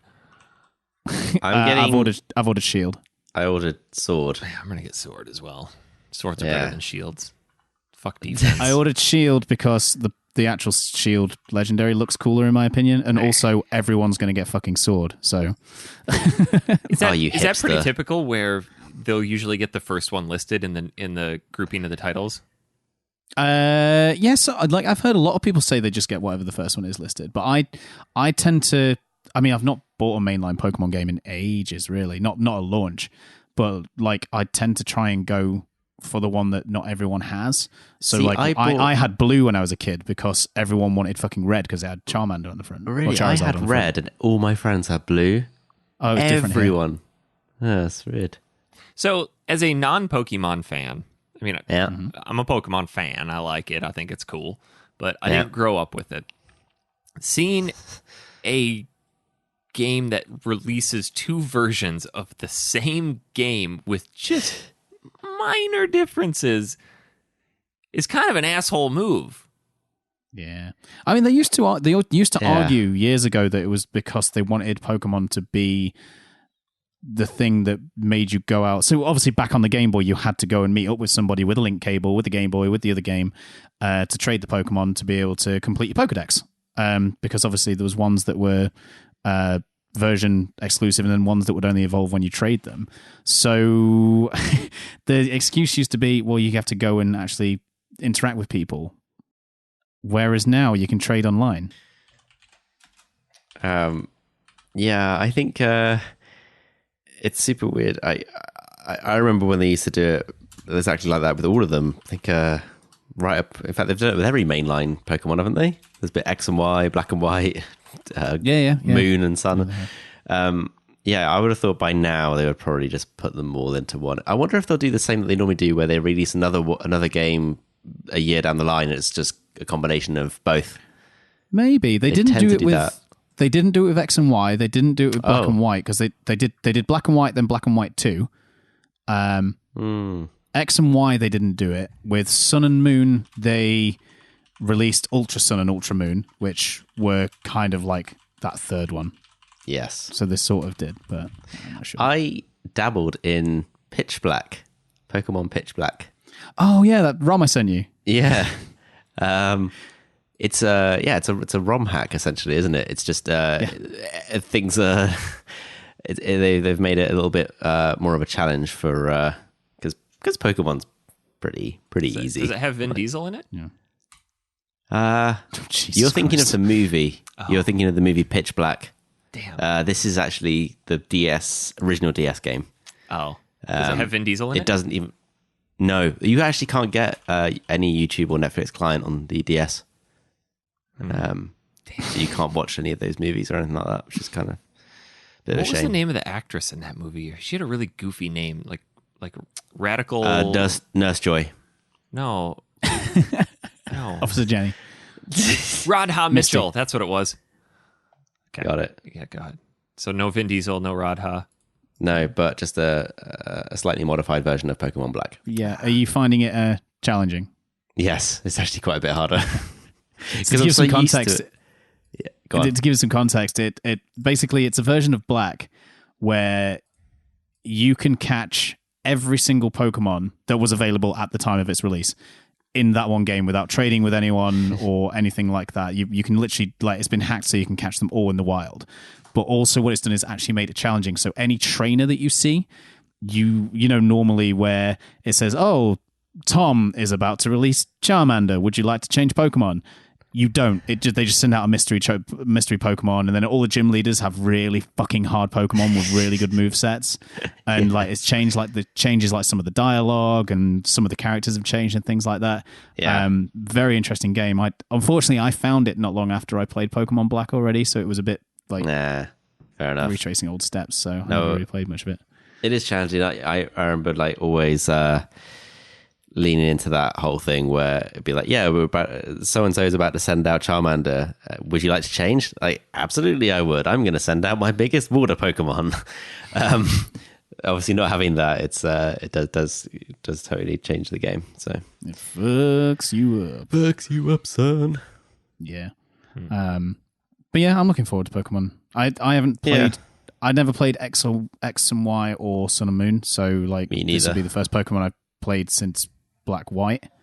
First one I ever bought was Sun, and I put 50 hours into that game.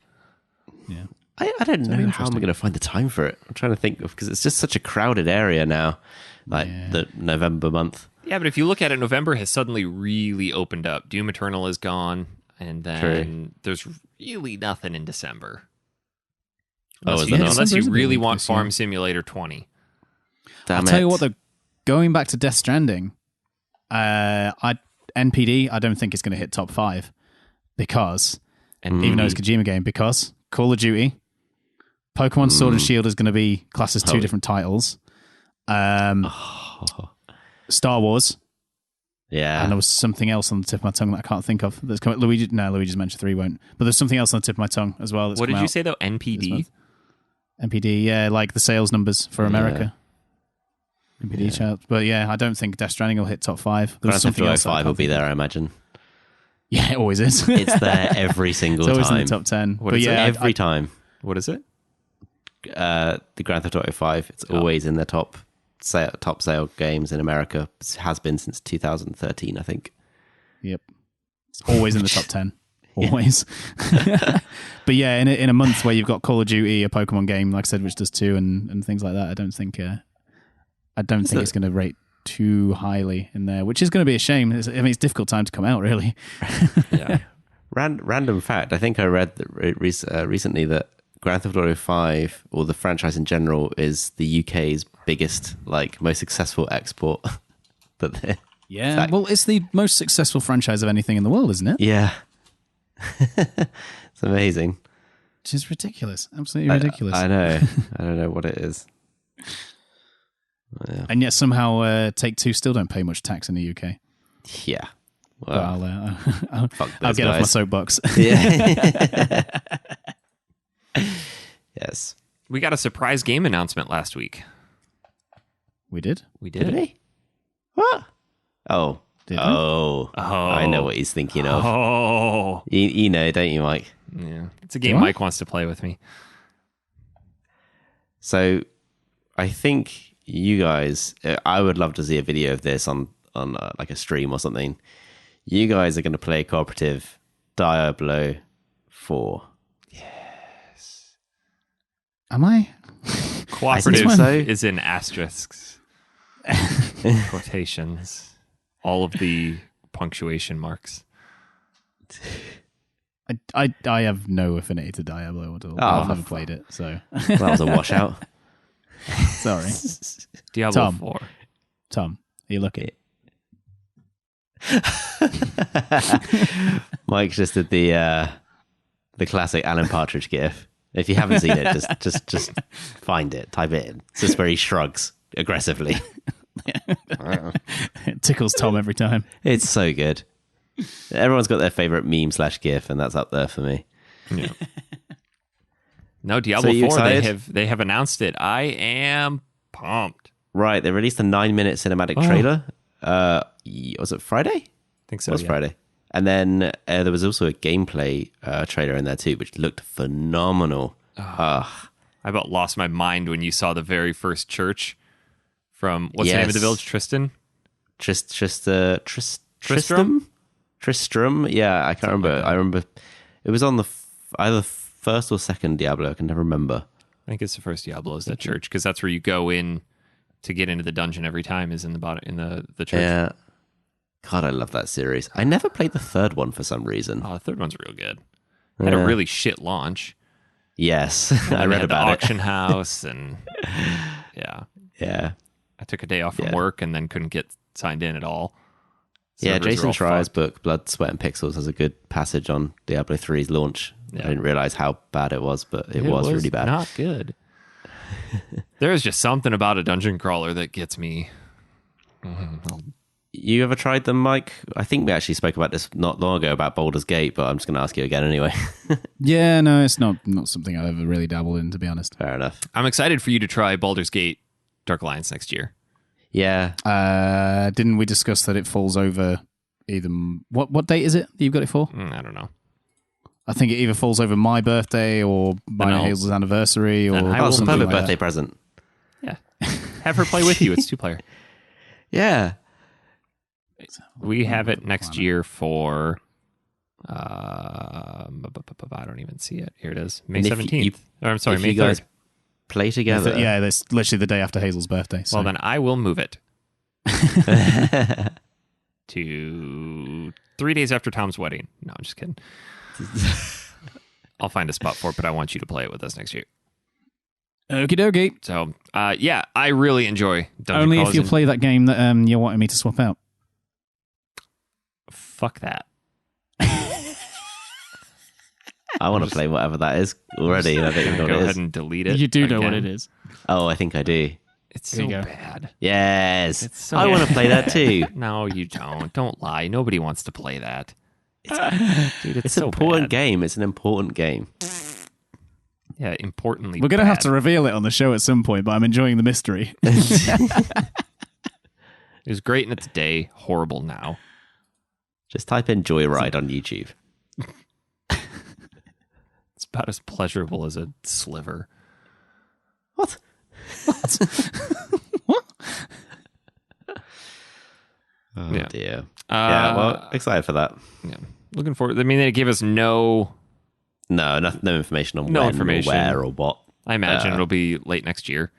It looked pretty polished, but It did, but you know what these things are like, just vertical slices of niceness, and it's probably like absolute guff in the background. they're still just sketching on napkins. Yeah. You got level 2 done yet? Level 1 looks real pretty, but can we do the other 19? What the hell's a level? Yeah. So, do we want to get into the game of the week, or do we want to talk about anything else before that? We might have to probably get into the game of the week. Yeah, perhaps. Yeah, let's get into the game of the week. It's that time, folks. We're here. Game of the week. Ooh, the echo. I like it. Oh, the Doppler effect. You got to start on one side. Go by. Oh, yeah. Game of the week. Wait, do you even stereo mix this? Or I'm going to for that yeah. part. all right, okay. Good point. Is that kind of pointless if not? Nah, we'll timestamp it. I just did. Although I had to timestamp something a few minutes ago and realized that my timestamps are completely different to Eric's timestamps. So that's going to be interesting for Eric Yay. when I discuss the one that I've just listed. Yeah, that's all right. I'll figure it out. Dear. All right, Eric, what did we play this week? Finally, Mario Galaxy. Dun dun dun dun dun dun dun dun dun.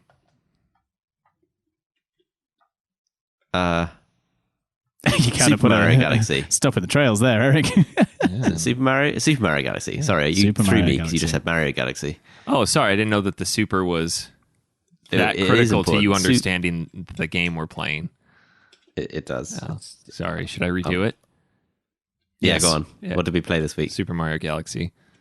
The one for Wii. Dun, Yeah. dun, dun, dun, dun. Super Mario Galaxy! Or yeah, That's a good impression. I like it. yeah. For the small console, for the Wii. For the Wii U, and apparently the Nvidia Shield. Yeah, what console did you guys play this on? Nvidia Shield. I played it on Wii U. I put the played it on disc the in Wii the U? Wii U. Yeah, Oh, nice. because then I can play Wii games through a HDMI cable.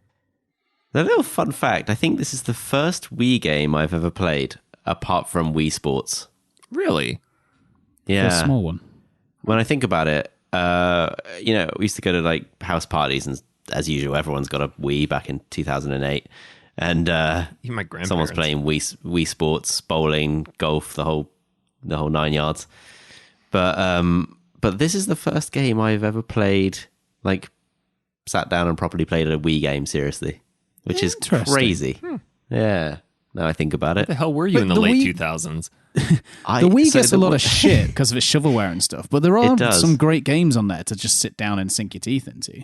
I just remember at that time, that specific time, 2009, 8, 9, Jacking 10, I wasn't playing Just that lots many of jacking it. games. I was, Jacking it. yeah, jacking it. I also think I had a 360. Yeah. So, A lot of Halo, a lot of Call of so Duty. no, it lot of was FIFA. using my 360 to play downloaded movies. That was what I was doing back then. Sinner. I was, and we'll get into more into this when we actually play when we do our next show, because it kind of ties into it. But around the time this came out, I wasn't really playing video games at all, so I played this many years later. Yeah. But I have definitely played and finished this before. Yeah, me too. I have this patch of where I didn't play anything. Like that's why I had to go back to things like Uncharted 2 and stuff like that. Like I have just I never played those when they came out. So, Interesting. well, it was nice to come back to some great games. And this is a great one. Came out Yes. November 1st, 2007, and it is the third 3D Mario title after Mario 64 and Mario Sunshine. We should have played Sunshine first, really, and then done this. Yeah, I feel like Sunshine's going to Made more be kind of a step back. It's quite. I've not played Sunshine, but this feels like such a huge leap for the series. Now, I just wanted to say this before I forget. I've played through and obviously finished in Super Mario Odyssey, which I absolutely loved and adored. But oh my god, it has made me hugely appreciate this game, because Odyssey takes from a lot of Galaxy. Like, it feels a lot like they're very similar. And I thought Odyssey was amazing. Like, wow, look how far this series has come. But I didn't realize that 10 years ago they'd already kind of done it with this. Yeah. This is an amazing, amazing game for 2007. And wow. Yeah, in Yeah, its blown time, away it by was... Yeah, everybody was chomping at the bit for another really solid Mario, because Mario Sunshine wasn't really that well received. It's a great game, but, a lot of people, they don't really regard it as one of the best Mario games. You don't hear people talking about it. And Galaxy came out, and like, holy shit, Mario has just gone into a new level of the stratosphere. And Literally. yeah. But the interesting thing is, Eric, they originally wanted this on the GameCube. The demonstrations director of Super Mario 128, which was the tech demo for the GameCube, the guy who basically directed that, Yoshiaki Koizumi. I'm probably pronouncing that wrong. Let's go with that one. He wanted it on GameCube, and it designed it as one of the distinguishing features of serial-based platforms and everything like that. But it was held back for technical reasons. Obviously, they just couldn't really do it on the GameCube. In case you're bad at math, the reason it was called Mario 128 is because it was Mario 64 2. And if Oh my god, I see what they did there. if you multiply those together, 65, 6, 7. Carry the one. 496 on a Batman symbol.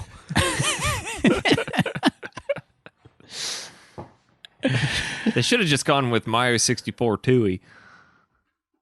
That would have been easier to understand. Lord, Not for us, Eric. Lord knows I would have gotten it.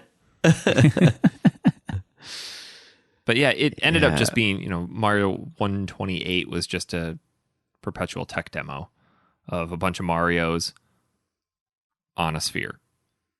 Mm-hmm. And that was... It is a phenomenal game. This new format of you're constantly sort of shifted between different cameras, if you like, different plane styles, like running on these kind of spherical objects in the galaxy, and then there's other sort of smaller, more mini game aspect stuff that uses the motion control, but really well, I think. And then your more traditional style Mario, like running around on a 3D space. It's sort of it kind of throws you into all these different places and different parts. And everything's a really grandiose experience. I thought I had such even a good just time from the with title music. I think this has the best soundtrack of any Mario game. Oh yeah, this and 2. Yeah. It's just And this being the first game that actually had a full orchestral score as well. This is the 50-piece orchestra that performs all these. I had no idea. You can definitely you can actually tell. buy the soundtrack of this. Jesus. Huh. I think what really lends to this game being so good is the controls. And what makes a Mario game is how well it controls. There's a certain level of inertia, and just Mario controls so tightly, especially when you're going to be throwing them into like this 3D realm. You're walking on spheres where your perspective is going to be changing. It just needs to work. Look at how much we struggled with Luigi's Mansion, just in a static perspective and forcing our brain to try to figure out which direction he needs to face. If anything like that happened in Mario Galaxy, it would have just been immediate disconnect. But I never came across that. It's just the way they designed it. I never thought I should be going this way while pressing a different direction. I never came across that. It just flowed. You're right. It felt felt very tight, and I was so surprised by that because I'm holding this little octagon controller and a remote. I'm like, this is gonna suck. I'm not sure how this is gonna go because bear in mind, obviously, I've never properly played a Wii game before, other than just waggling this friggin' stick. So, and there were certain galaxies where the platforming was a bit more challenging. That I thought, am I really going to be able to get the precision that I need here? I think there was one of the side sort of galaxies. It was like I want to say it was called Sweet Galaxy or something like that. It was one you had to get by feeding a Luma 100 bits or whatever, and she would unlock it. Outside of the first dome. Yeah, correct. You end up going up to the yeah, I know the one. Yeah, and it has this platforming section where everything's moving. All platforms are moving, and each platform has different shapes, like just holes that you can fall straight down through. So you have to really carefully navigate your way through, find the larger areas to land on. And I just thought, how am I going to get the precision that I need to do this? But it just flowed, like you said, Eric. It just flows perfectly. Yeah, and you'd think that it would take a little bit of time getting used to. Okay, what do I do for the long jump? How do I do his backflips? Yeah. But then, because you're used to your hands being in a certain configuration on a controller, and now suddenly you're holding this thing in your left hand, like you said, the buttons aren't where your brain wants them to be, but it just works. But what I still to this day remember being the best maneuver in this game is when you jump, then you can wiggle the remote really quick, and he does this extra spin, so you can use it to cheat and get up to places where you're not supposed to be, or like make shortcuts for yourself. You do backflip up, slide on the wall, jump out, do the little wiggly thing to twirl up even higher and move back. It feels natural. It's just fun to play. Yeah. I just think, to be honest, like Tom, you said this is your first experience of playing a quote unquote proper game on the Wii. Yeah. And if you think about the idea of, like Eric says, you sat there with this weird thing in one hand and a remote in the other. In some ways, like the Wii remote and nunchuck for actual, like in terms of normal gameplay, I feel like it's kind of, don't get me wrong, it's nothing mind-blowing, it's nothing fantastic. There are much better controllers, but I do think it is underrated as a controller style. Yeah, for sure. Especially once the Wii Motion Plus came in. Yeah. It's comfortable. Like you say, the buttons are in a weird place, but they do work. You never ever... The only ones that I would say in the strangest places is like the 1 and the 2, which luckily you don't use in this game. But the A is right under your thumb. Under kind of the joint of your thumb. The D-pad, if you need to use it, is like under the top of your thumb. Everything is where you got the B trigger underneath. You've over on the nunchuck. You've access to your 2 fingers to get the C and the Z. And I was about to say, your 2 fingers resting on the back of the nunchuck to do the long jump and stuff is just felt really good. When you combine it with A, you just get this satisfying feel like I'm in control, and that's the main thing. And and also it does ultimately come natural because most people have used a remote like when controlling the TV, so you already have that natural feeling of how to use a remote anyways. So combining that with the movement with your left hand, it actually works pretty well. I will say that it did fall into the trope of the Wii games, like, all right, let's just shoehorn some Wii features in here, like point at the screen to collect all the star bits, and I don't want to do that. I think it works though. Like I remember the first time I played this and having to do that at the same time. I was like, oh, what the fuck's this? Come on, don't do this to me. And then also the idea of having to wiggle the Wiimote to do the spin attack. I love that. But you've said it already several times, Eric. It just works, and I think to me, like it was one of those things where the motion controls fitted in, worked. I remember when we were talking about Mario Odyssey, and I said, Nintendo, give up on the motion controls. Like, why do you keep shoehorning these in? And I do feel in Mario Odyssey that they were, because you could play it so well with a controller. Whereas this, you have to play it with the Wiimote and nunchuck. It is the integral controls of the game, and they never, ever, ever feel shoehorned or for any reason, thinking, God, I wish I wasn't playing it like this. Not for me, anyway. Yeah, you don't have to use any of those. I never played... I don't think I used motion controls in Odyssey, but I did play split Joy-Con, which I've not played any other game in that fashion, which I think it recommends when you boot the game up. Yeah, because you can still do his twirl maneuver. Yeah, and it worked really well. And I think this is just where it already came from, right? You're essentially having two controllers split in half. And I thought Odyssey was kind of revolutionary for that. But it's like, oh, these guys, this has already been done. Galaxy and Galaxy 2, clearly, no wonder they are so highly thought of and so critically acclaimed. The design... Oh, go ahead. I was going to say, to kind of give the skinny of Mario Galaxy to somebody who's never played it or never seen it. Think Mario 64, but every single part that you go to is a complete sphere. And you run, and the gravity of each sphere you're on will keep Mario to it. So you could just keep going round and round and round these spheres, but it's all of your kind of Mario 64 running, jumping, backflips and everything like that, but on these strange physical planes that you bounce between. There's very, very rare that you go to a place that is like just like a kind of land that you would expect from a 3D Mario game. Or a lot of the here, worlds that you here. launch into will be this floating island in the sky, but you do something there and then you launch onto spheres and you start going around. Yeah, and it could very easily feel very disjointed, but they managed to find, I mean, it's typical Nintendo magic. They find a way of linking it all together and it just works. But one of the things I want to say about the physics of this, because it's such a unique game. I'm using the word unique again, but it is a unique game in the way that the physics do work. And one of the things you don't ever really think about when you start playing a brand new game, whether it be a fighting game, a puzzle game, or a platformer or anything like that, you very quickly have to, or, if it's a terrible game that is badly designed, never really get it.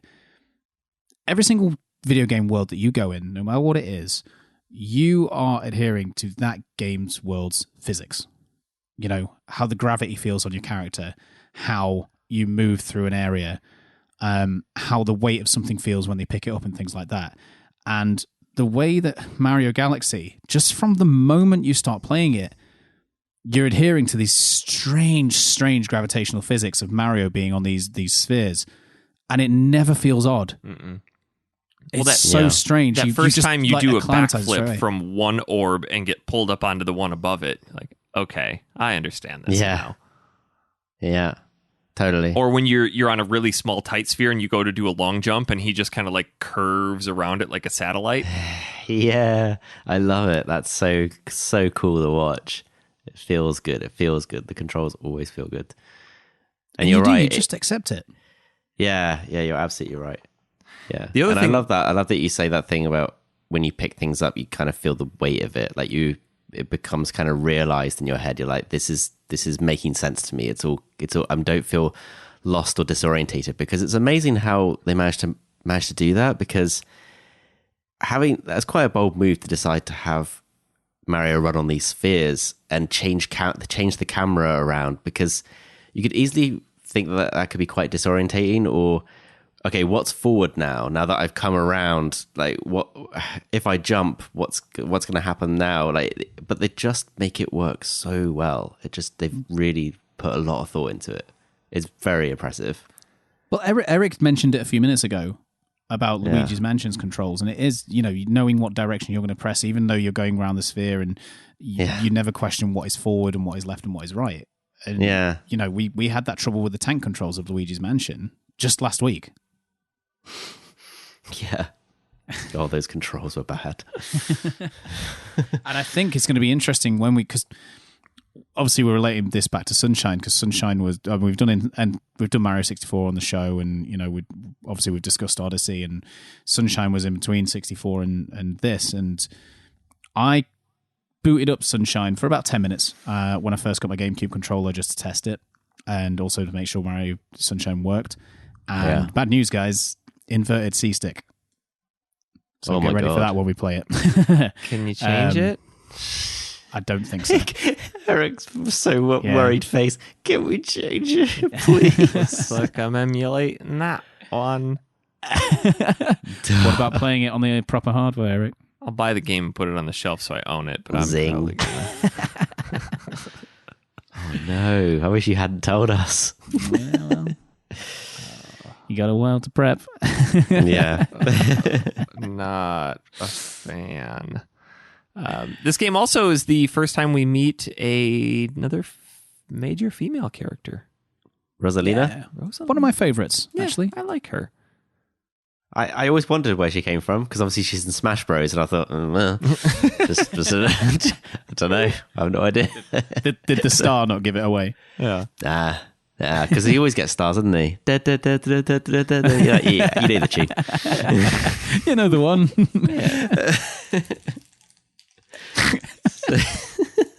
So yeah, there's that one.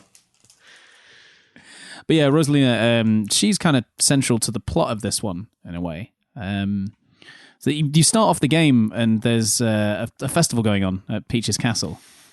And there's all these kind of all these star bits which come integral to the game are flying down from the sky, and then Mario comes in and his typical wahoo into scene, and he's gonna go to Peach's Castle, celebrate this festival. She promised him a cake again, I think. Oh yeah, I can't remember. Anyway, and you get part of the way there, and Bowser turns up and steals the entire castle along with Peach. Bold aspirations here, Bowser. And jettisons off into space. Yep, that's the skinny. That is the skinny of this one. You pass by a bunch of cute toads saying things like, "Wow, what's going on?" And then if you jump on them too, yeah, a little squeaky noise. They're always so cute in every game. I love Toad. But you end up on a spaceship / satellite that you meet Rosalina, and you don't really know who she is. Her story kind of unfolds throughout the course of the game through little storybooks that you unlock, and you can go and listen to her read a story to these stars called Lumas, and it becomes quite apparent that she's telling the story of herself. But she is basically the protector of the cosmos and the adopted mother of all the Lumas. And the place, the satellite that you're on, or the spaceship you're on, is the Comet Observatory. Your hub world for this one. Yeah, and there are... It kind of plays out a little bit like Mario 64, where you have the different... The paintings? Sort of, yeah. Instead of jumping into a painting, you jump into a terrace, like or a dome, like the terrace or the garden. And within there, you... pull yourself up into a star, and then that is a different solar system with different planets that you can then go to, and then each planet has their own different star objectives. Yeah, it's kind of neat because you would choose that first galaxy, jet off to it. Your objective obviously is to find a star. Once you've done that, and you go back into the hub world, when you try and go back into the world you've just done, there's a second star to get, and when you go and jet off to the same area, suddenly there's subtle things in the world that have changed, extra signposting to try and help guide you to where you need to go to try and find that second star. And I really like that, because I thought for a second, I don't want to go and repeat the same galaxy. I want to go to a new one, because I don't want to have to dig around for for stars number 2 and 3 in the other level. But so I didn't realize that they actually really hold your hand and help guide, make sure you don't get lost. And yeah, that happened in Mario 64. You could go into a painting expecting to get one star and come out with a different one. You can't do that. Yes. Well, there are some hidden stars that you can stumble upon. And then to really throw a wrench into things, occasionally these Joker comets will show up, and they will impose a different rule set, like minimum health. You have one hit, or you have to do it in a speed run. And you can then pay star bits to have those Joker comets moved. But that's the gameplay loop on it. I believe there are, trying to pull up here, you've got the terrace, the fountain, the kitchen, the bedroom, the engine room, and the garden. And in the dome itself, if I remember, the domes that you've yet to unlock are sort of shrouded in darkness. Mm-hmm. You have to restore power. Restore powers. Yeah, they're like, we want to go to other fountains, but there's not enough juice in the. So you have to, at the end of each of these domes, there is a Bowser battle. Like Bowser Jr. or whatever, and there you get the Grand Star, and then the Grand Star provides more power to the Comet Observatory. And if you look on the ground in front of Rosalina and the map, you'll see all these different colored pipes. that those run off to the different domes and they'll restore power to different sections. And then Question. Yeah. Grand stars, renewable energy or not? That's what I want to know. Because if I'm helping to get these stars, I want to know if I'm doing right by the environment. I don't know. They give you an point. explanation on what the grand stars are. I think the Lumas all dream of becoming a star and then grow into a grand. I don't know. Let's say yes. Yeah, and they learn that not everyone can be a star. There you go, kids. You can't be whatever you want to be. Wait. So if the Lumas become the grand stars, isn't that essentially like the dinosaurs becoming the fossil fuels? Hell yeah. So it's not renewable. Getting my Duramax truck running. Got a grand star in the back. Sorry, I'm being stupid. That's all right. It's okay. Hold on, I'm going to look it up here to see what it says. That's what you pay me for. Wait, I'm not paid for this shit. Keep talking. He's looking at grand stars. Okay. You were mentioning about health before, Eric. I found a thing. Apparently, the development team wanted the game to be enjoyed from ages from 5 to up to 95. So early in development, they took steps to make sure players could adjust to the game without too much difficulty. Apparently, Miyamoto thought it was too easy and lacked in sensitivity. So the game loses excitement without it being challenging. So to balance it out, Koizumi suggested that Mario's health meter should have a maximum capacity of 3 instead of 8, which he had 8 in 64 and Sunshine. And it's not something that I realized when I first started this. I forget that he had so many hit points in 64. But yeah, they reduced his hit count to 3 instead of 8, and at the same time added some more one-up mushrooms and checkpoints to kind of balance that out. Koizumi basically said he wanted to alter the game's intensity factor by limiting the number of hits. Retrospectively, Iwata, he added that decreasing health meter from 3 to 8 is representative of things that players do not notice that actually changes gameplay dramatically. And yeah, it would. Like if you had 8 hits in this. Absolutely. Yeah, I died a few times by being hit too many times because it's just you're so low all the time. One of the things that I would say where I did struggle, and I want to be wrong. Maybe you guys will tell me that no, the game doesn't explain to you when you start to come across bombs in the space junk galaxy. It doesn't tell you how to throw them. It tells you how to pick them up, you wiggle it, but not throw them. Yeah, but it doesn't tell you that. But for a game that's really good at popping up with the remote every time you're not sure what to do, it's like, you should just do this. Never does it. I actually died like twice from being like, what the hell do I do? Like pressing every button. What a video game problem. It's like, I picked up this bomb. Don't know how to get rid of it. Yeah. It's just like, that was just this very minor thing that I noticed where it just didn't, every time in a game you introduce a new thing, obviously 101 is to explain to the player, this is what you do with that thing. And then I imagine that, as later on you get to the end of the boss of that galaxy, it's going to involve throwing bombs at them, right? Yeah. Well, full disclosure, I didn't get very far this time we played it. I have finished the game before, but I've had a very busy couple of weeks, so I literally got 1 grand star and that's it. So I didn't get to that galaxy, unfortunately, Tom. So I can't answer your question whether it explains it or not. No worries. But that was actually a bit of a rough level. Actually, I found to begin with. It wasn't too bad, but compared to the rest, I found it a little bit more confusing because I just kept falling off and dying. Just ended up in a black hole because it was just. I don't know if you found that as well, Eric, on those ones. The space junk galaxy. Yeah, to a degree. I don't know. I've played through this game a few times before. And can blitz through it pretty quick. What I really liked about this game is the fast-paced nature of it. None of the worlds felt overly long. Yeah, that's true. Some of the stars you could clip in and punch out in 5 minutes. And some of the other ones, the more difficult ones, like you're talking about in Space Junk, where you need to be a little bit more methodical, or the Dreadnought. Careful. Yeah, where you get later in the game and you have to climb the Dreadnought. That's a long one. But yeah, it clips through really quick, and you really only need 60 stars to beat the game. There's a total of 120. Yeah. And then once you get 120, then you can play through all of them as Luigi, which is a little bit more difficult because he's got his traditional floaty nature and higher jump. And he's got his butter feet, hasn't he? Yeah, butter feet. But yeah, you only need 60. I think Dan got all 120.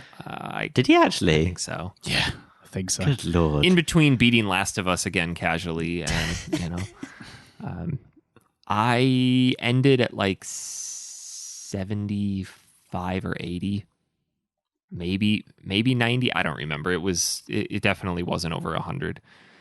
I think I had 9.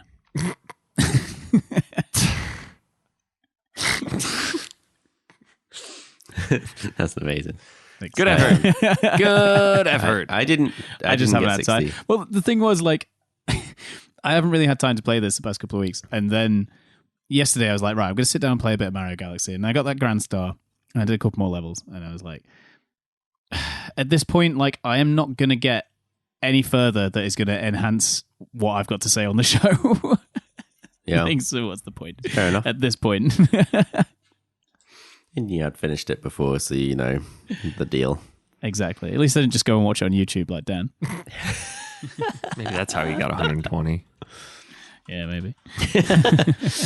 Yeah. Experienced it through someone else's eyes. Yeah.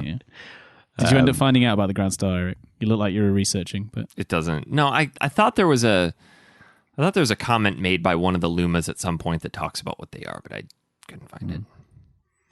Not to hugely get off Mario Galaxy, but just a quick one. Like, what are the key differences between this one and the second game?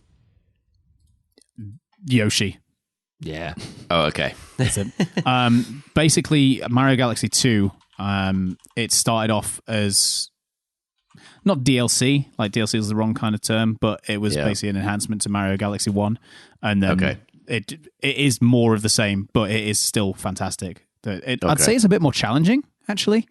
Well, there's no central hub, is there? No, it's like a world map kind of thing. A bit like Mario World, where there's like it's more like Super Mario 3D World, I'd say. I've heard it's even better, which is crazy. It all boils down to which levels you prefer, to be honest. It is basically Super Mario Galaxy 1.5. Right. Got it. But if you liked this, Tom, pick up Mario Galaxy 2. It's like I said, it's just more of the same, and then also Yoshi, and it is definitely more challenging.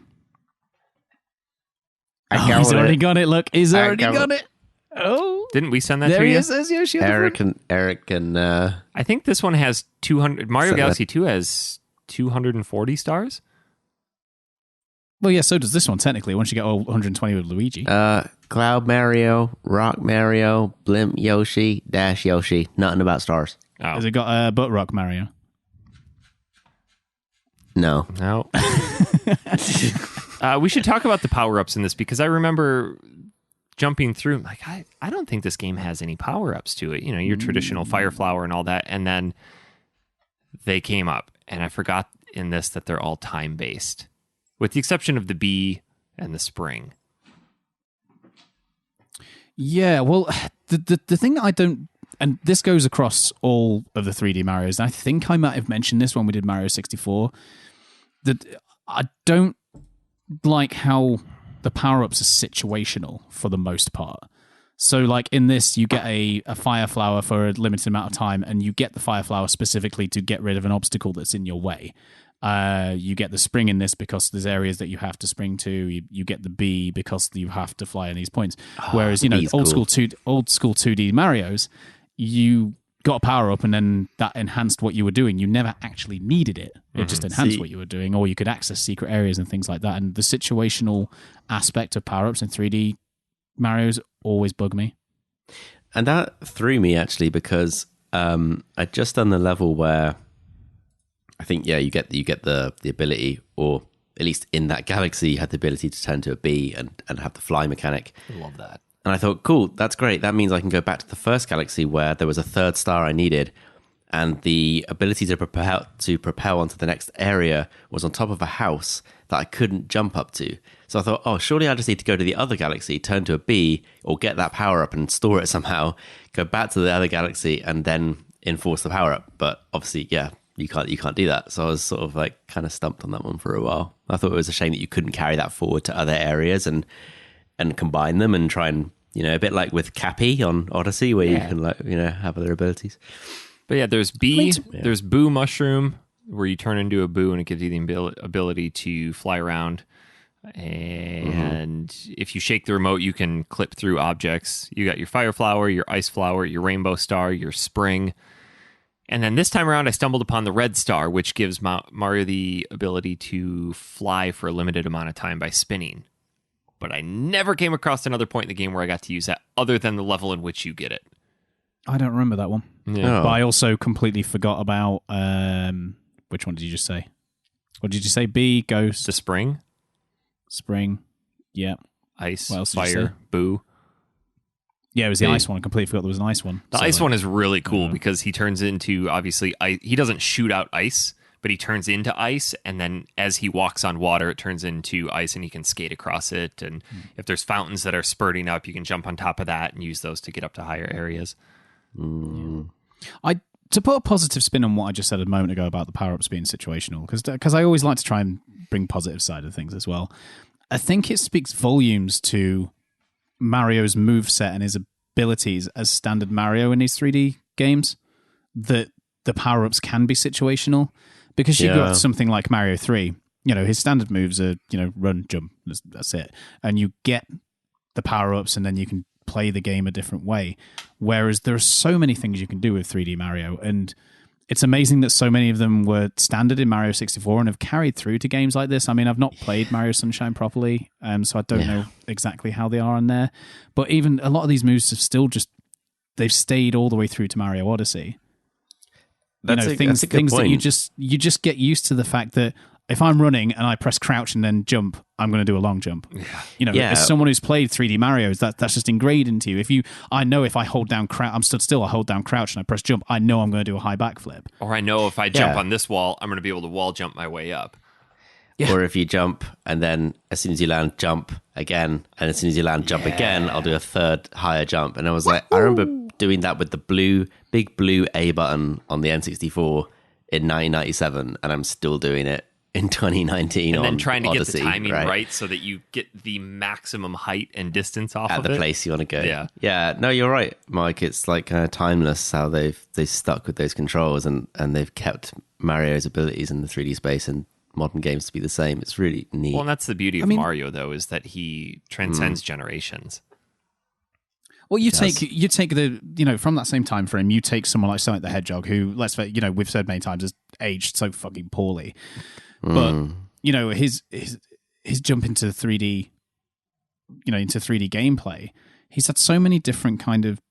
The only thing that's kind of stuck from the 3D thing is the homing attack, which is great, but throughout the 3D games, everything just feels so different all the time. You feel like you're almost going into a different 3D game every time, and just these things were so perfect. And considering, I don't think Mario 64 is as great as everyone makes out. Like, it's a fantastic game, but I do think people have rose-tinted glasses with it. But I will always give it its due where it did so much for 3D gaming. It pushed boundaries. It showed what 3D gaming could really be, and they understood that 3D space better than anyone else when when they were first started doing it.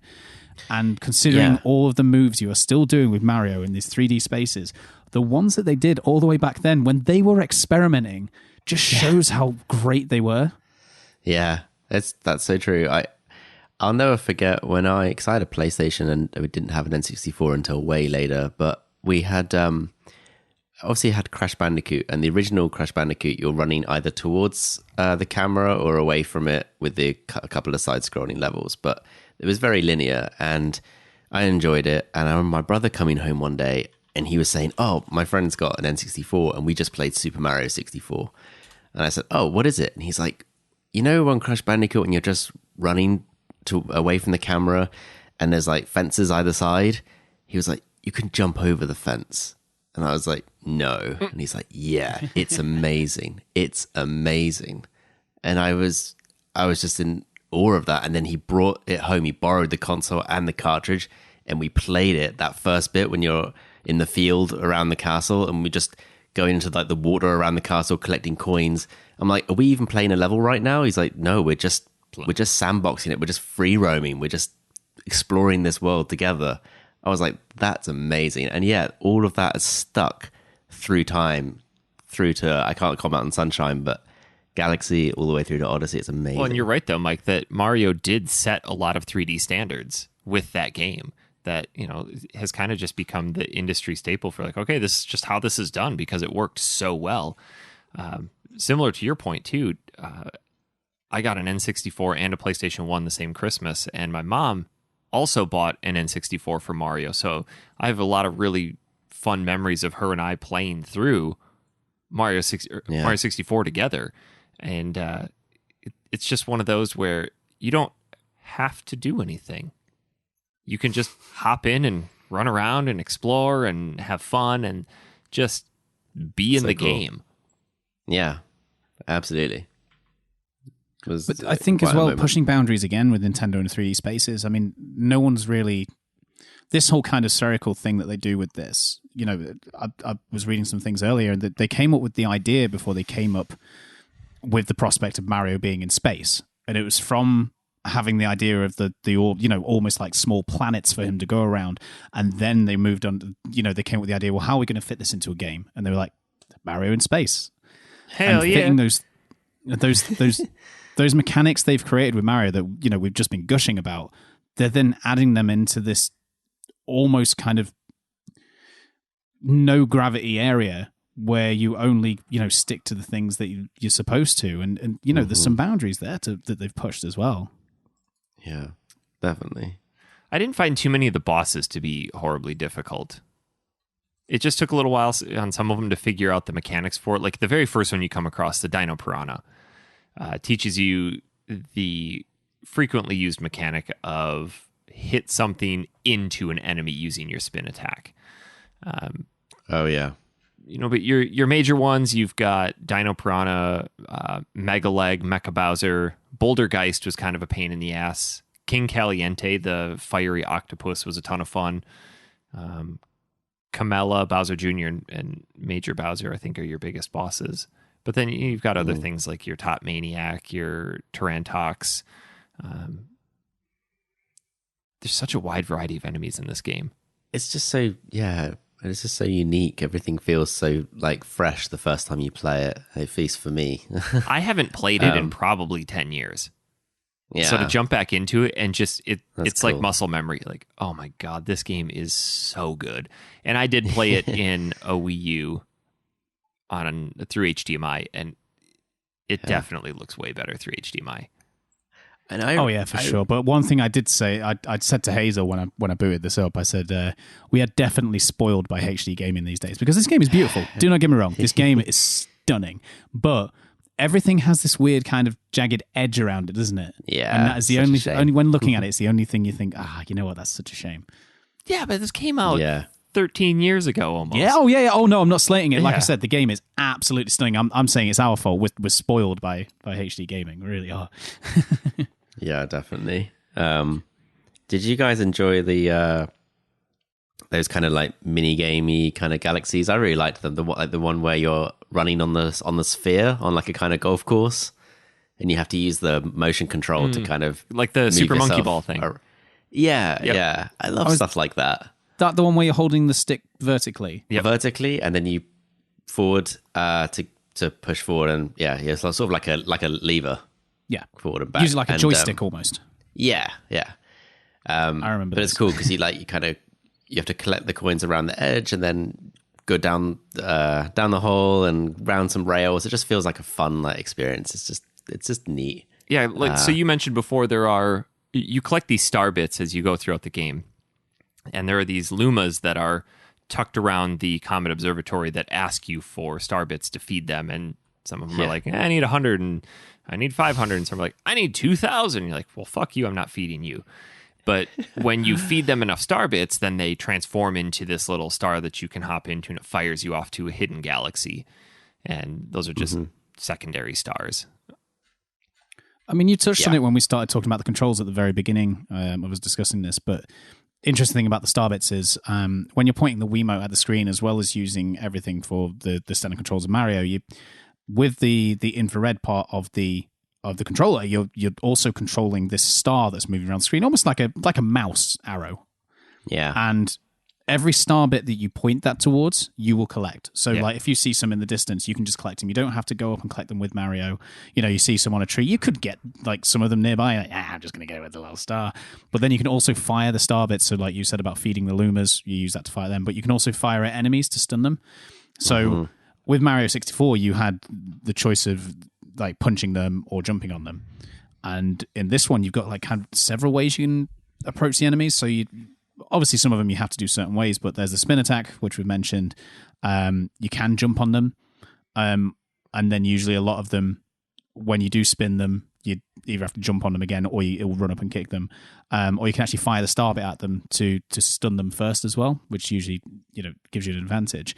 But depending on how you kill most of the enemies, you will get different things from them. So if you, Goombas, for example, if you spin and kick them, you get star bits. If you jump on them, you'll get a coin. And I believe, Eric, you might be able to correct me on this. Aren't some of the coin, like some of the stars you have to get 100 coins? Like on Mario 64. I don't know. Maybe. I will double check. But I'm pretty sure it is. So that's another way you have to try and get another star, if I'm speaking right, is to kill enough enemies. Obviously get all the coins in level and then obviously kill enough enemies to get. A coin would replenish your health by 1. Yep.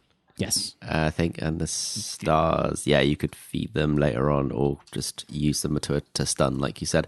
It took me a while to get used to that because, I don't know, it just didn't come naturally to me to, as well as traversing the world in typical 3D space, to also have this pointer where I could, like, See, and you know, that's where I use it. incorporated my daughter. I gave her player 2 because player 2 can point at the screen as well, and they can collect stuff for you and fire stars off. So she wanted to play. That's really cool. The only gripe that I have is that, and you mentioned this a little bit too, Tom, the Wii sensor bar has some distance limitations. I sit 15 feet from my TV, and I've got a 75-inch, so it's either the sensor bar obviously either has to go below or above. Below, it's way too low, and I have to hold my wrist at this weird angle down, or if it's up above, then I feel like I'm not aiming at the screen.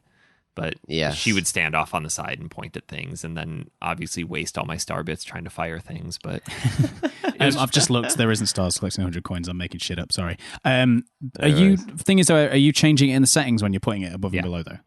Okay, cool. Yeah. I know you're an idiot when it comes to settings. I am. I have no idea what they mean. I just go in and start flipping switches. But yeah, you're right. I had to kind of sit on the edge of, the edge of my sofa and sort of slump forward a little bit and point both control by the remote to the at the sensor bar, because you've seen how close I am to my TV. It should be totally fine, but it really wasn't enough. You couldn't lounge back and play casually, which was when I was playing by myself, I hardly ever pointed it at the screen. I'm just like, well, I guess I'm not getting a lot of star bits today. Okay. Yeah, that's fair enough. So crap, I had one other thing I wanted to mention. Yeah, it'll come back to me. Is this the first Mario where you can't punch and kick? Oh. You know, like on 64, obviously you've got the wahoo punch and kick. I don't know about he has a little combo, doesn't he? Yeah, well, he still kicks if you spin an enemy and then go into it, walk into it while it's spinning. True. He kicks, but that's it. True. Yeah, you don't really get it. Obviously, I can't speak for Sunshine. Yeah, me neither. That'd be an Eric one. So just looking here, so the star bits are actually based on a Japanese candy called I'm going to butcher this, but Conpitio?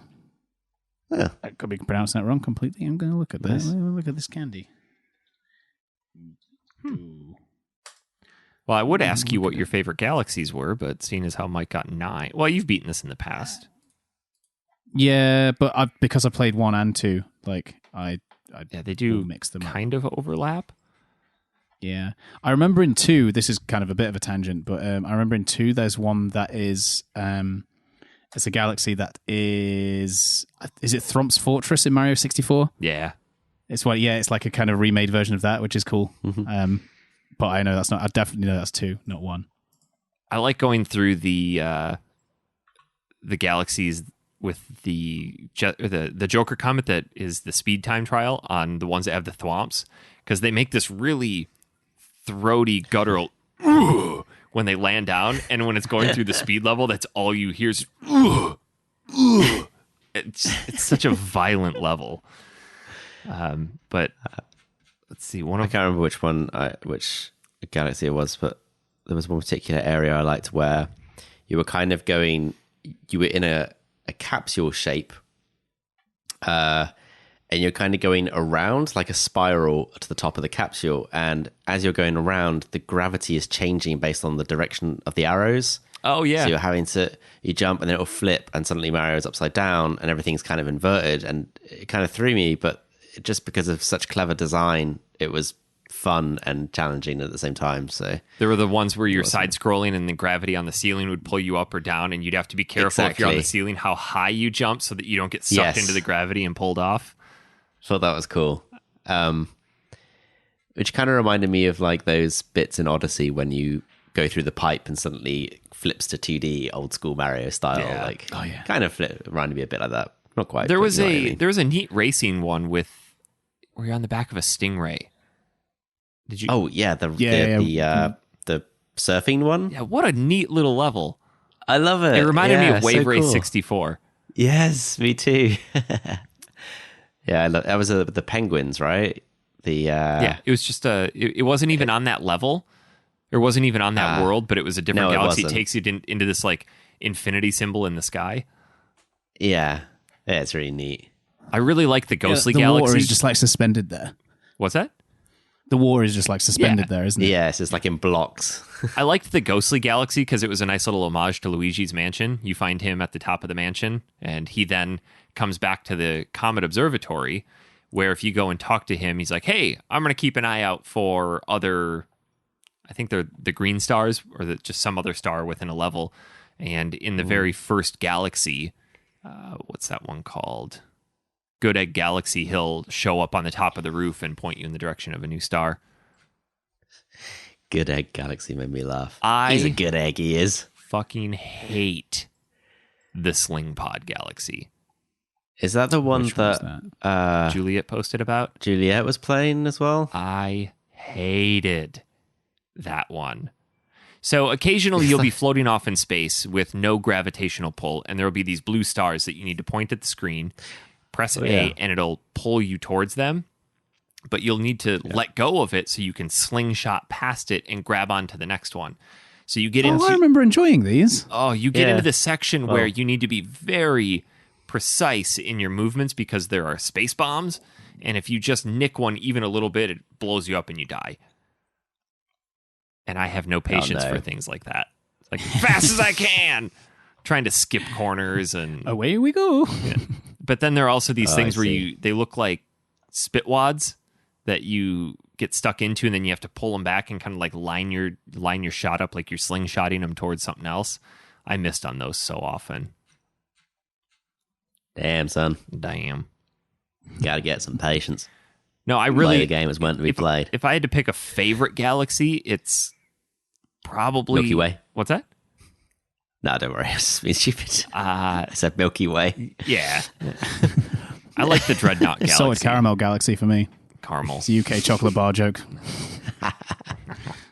I like the Dreadnought Galaxy because it has the bullet bills in it, and they are violent in this game because they'll home in on you, but then you get the giant bullet bills that come firing at you. It's just a unique little design. We'll touch on a couple of things that were unused in the game data they found. So the Bully from N64, there's a fully realized character model for him in the game data. What is it? Never used. Bully, you know, the cannonballs with the horns in Mario 64 that push you into lava, yeah? Huh. And then there was this little guy, which I'm going to send to you, who's an unused like Luma, who's supposed to be like a little old guy called Takoji. Was that done in Microsoft Paint? I don't know. Jesus, that looks horrible. That's the image of it I found. Yes, and then behind the door of the house in Good Egg Galaxy, that if you position it right, you can see that there's a sign behind it, and if you position yourself right as well, you can actually like try and get Mario to read it, but there's nothing on it. Just really strange. And the Mega Leg boss that we were on about, which is like a giant robot where you have to run up the legs, supposedly it was a scrapped concept of the final battle for Ocarina of Time. where basically Ganon was going to be giant and colossal, and you were going to have to run up his legs to go up him to beat him, and they reused it for this. Huh. Saving time. Yeah, Saving time, money. I did like I'm that glad one. they did. That was That wouldn't have worked in Ocarina of Time. So that was a grandiose set piece. If you get to the Mega Leg. So if you look at the picture of him, Tom, you didn't get that far, did you? How many stars is that? I couldn't tell you. do you face Mega Leg several times? Yeah, I got that. I got to there. Yeah, I did that. It's the first Grand Star. Is it? Yeah. Yeah. It's really cool. You have to navigate the bullet bills to destroy the top dome, right? Yeah. I love the bullet bills in this game. Yeah. I actually got a bit confused at the first part of that level. Before you face him, you're just on another sphere, and I collected everything and defeated all the enemies, and I was like, oh, I don't know what I'm supposed to do. What the fuck do I do? And yeah, you have to wait for the bullet bills to fire and then lead them to the propelling star to take you to this boss. What did you think of the Bowser fights? If I'm remembering rightly, they're the ones where you're on the sphere with him and he jumps and the laser rings come out, don't they? Yeah, and you have to get him. And then he turns into where he rolls up and chases you around the planet, doesn't he?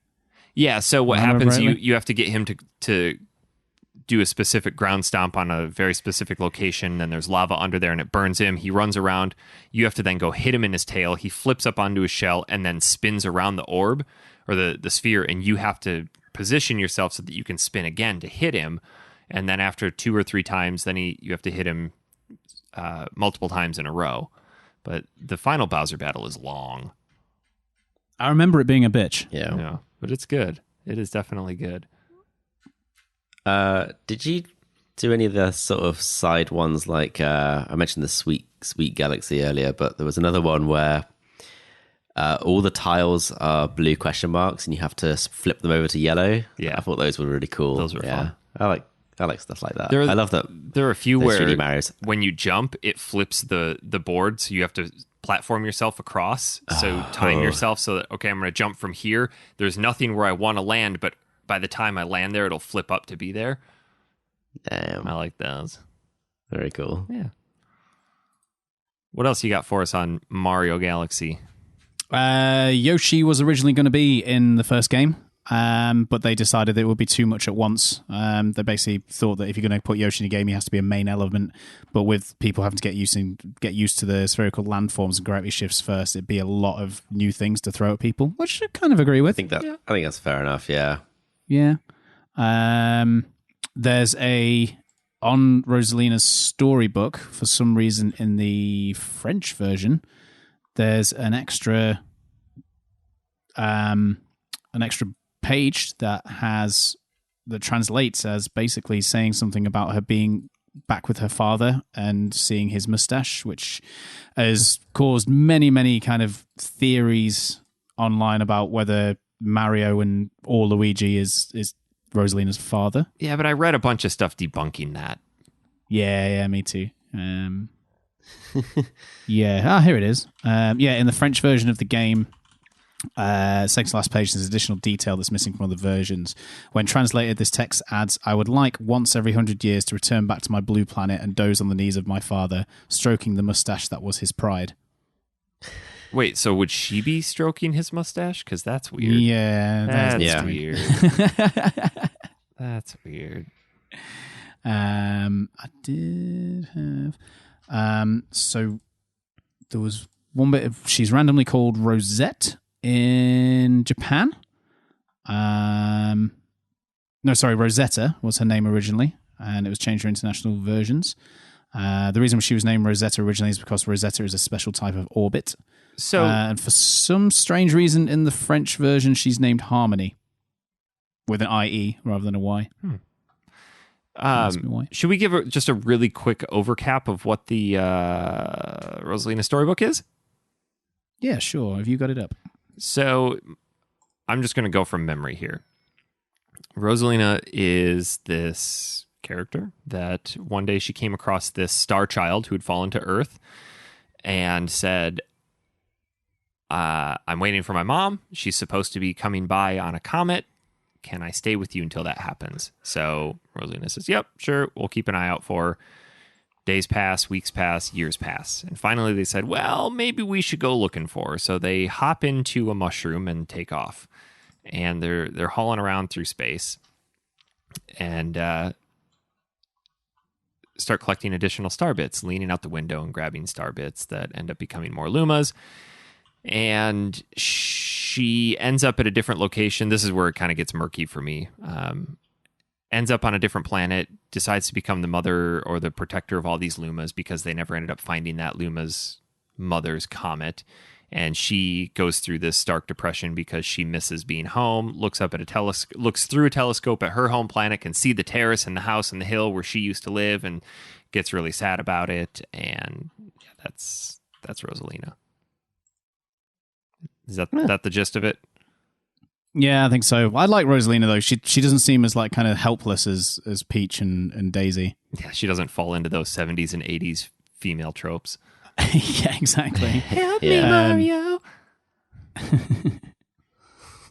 But do you want to talk about the ending of this game? Because I'm just looking now to remember how it ended. Because it's fucking mental. Is it? I don't remember. Yeah, well, so you beat Bowser, and you end up creating this like giant black hole that everything like gets sucked into. So then Rosalina and the Lumas kind of sacrifice themselves to then use the stardust of the Lumas to reform the worlds as they were.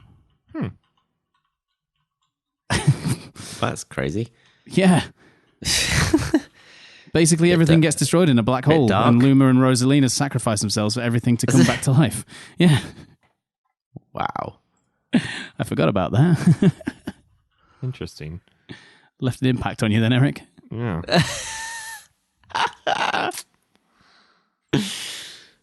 But yeah, that's Mario Galaxy. I would recommend this to anyone. Highly. Oh, yeah. I mean, it obviously has its fans because on Metacritic, it's like the 6th best game ever, and Mario Galaxy 2 is the 7th best game ever on Metacritic, according to site reviews. And, you know, I've said for the longest time, I think I said this back when we did Mario 64 as well, that this is better than Mario 64. And I think a lot of people with nostalgia in their eyes will disagree with me, but honestly, it's a phenomenal Mario game. It really is. Do you think do you prefer this one to Odyssey? This was the biggest thing I wanted to find out when I played it this time, and unfortunately I didn't play enough to kind of compare, but what would you say? You know, it's funny for me going back because I never played Galaxy before, so to Odyssey I thought was just so phenomenal. It was one of my favorite games of that year.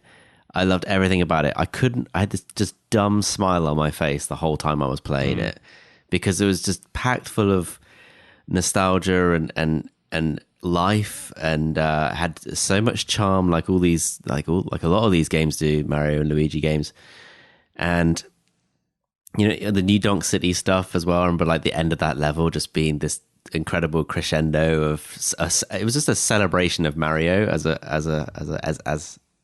huge as he is. It was such a great way of putting together everything that we knew about Mario in this one awesome game. And then going back to Galaxy, I'm like, well, they almost had already done it. It's made me feel different, made me feel strangely about Odyssey.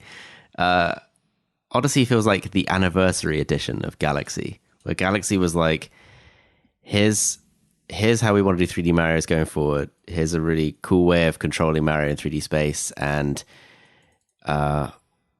then Odyssey takes that and does something similar, and then adds some extra stuff that's like more celebratory of Mario as a character. And so I'm sort of in two minds about it. It's like, because when I look at the time of this game, like 2007, I'm like, wow, that must have been amazing when people played it when it came out. It was. You know, yeah, there's just no doubt about it. So yeah, I'm still thinking about that one. Yeah, I still think I prefer Odyssey because it was my first time. But I think, objectively speaking, it probably has to be Galaxy. Interesting. You're going to love 2 then. I think 2 is better, personally. Interesting. Like they took everything that they knew. But you're talking about Odyssey and how it kind of wraps a load of Mario things up, and I'm surprised we never got even just a bonus stage of like some kind of Mario Galaxy themed thing in Odyssey. Yeah. But then people said the same thing about Luigi's Mansion as well. Why we never got like kind of a Luigi's Mansion world. What about you, Eric? If you had to choose one, Odyssey or Galaxy? God, that is tough. It is. I think I might land down on the side of Galaxy. I mean, I really liked Mario Odyssey, but it may be more for the nostalgia of the fact that Mario Galaxy has with me. I think what I loved about Odyssey was that rather than going from a hub to worlds, you were the transportation. Like you were going all around the place. True. Yeah, it was really neat. Yeah. So I don't know. I'll probably flip flop around, but either way, it's good to have this kind of like to have two amazing games where you can't decide which one's better because they're both so fucking good. Yeah. So, it's a good problem to have. It is. Yeah. Do we have any questions from the community on We do. Facebook? A lot of these are just kind of comments on Dan's picture, but there are a few groups/factory sealed podcast. Yeah, there's a few on here. So Mark Marcheshi, do you subscribe to the Rosalina cross Luigi, or at least she's Peach's mother theories? Like Eric said, there are plenty of things debunking these, but they're fun things to have. Like, go on Game Theory on YouTube. There's like some quite interesting videos on there, but they're they are a bit of a stretch, some of them.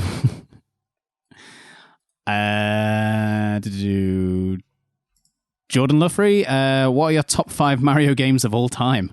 Okay. Good Lord. Let's see.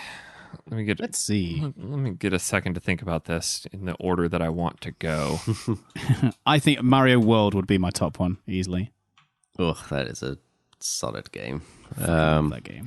So I would have to put in obviously Odyssey because I've gushed about it a lot, and even just now, I would definitely put Galaxy in the top 5. I would put in, and this is just nostalgia, Super Mario Land 2, 6 golden coins. Ooh, nice. Controversial. I had a Game Boy, and that was all I knew about Mario at that time. I would also put in, I don't know if this counts, but like Wario Land is technically called Super Mario Land 3, even though Mario is, so it is a Super Mario game, if you like. And then for my 5th, Super Mario World. Yeah, no order to those 5, but those are my 5 probably I would choose. I would probably put in no particular order, obviously Galaxy, Mario 3, Mario RPG, Mario World, and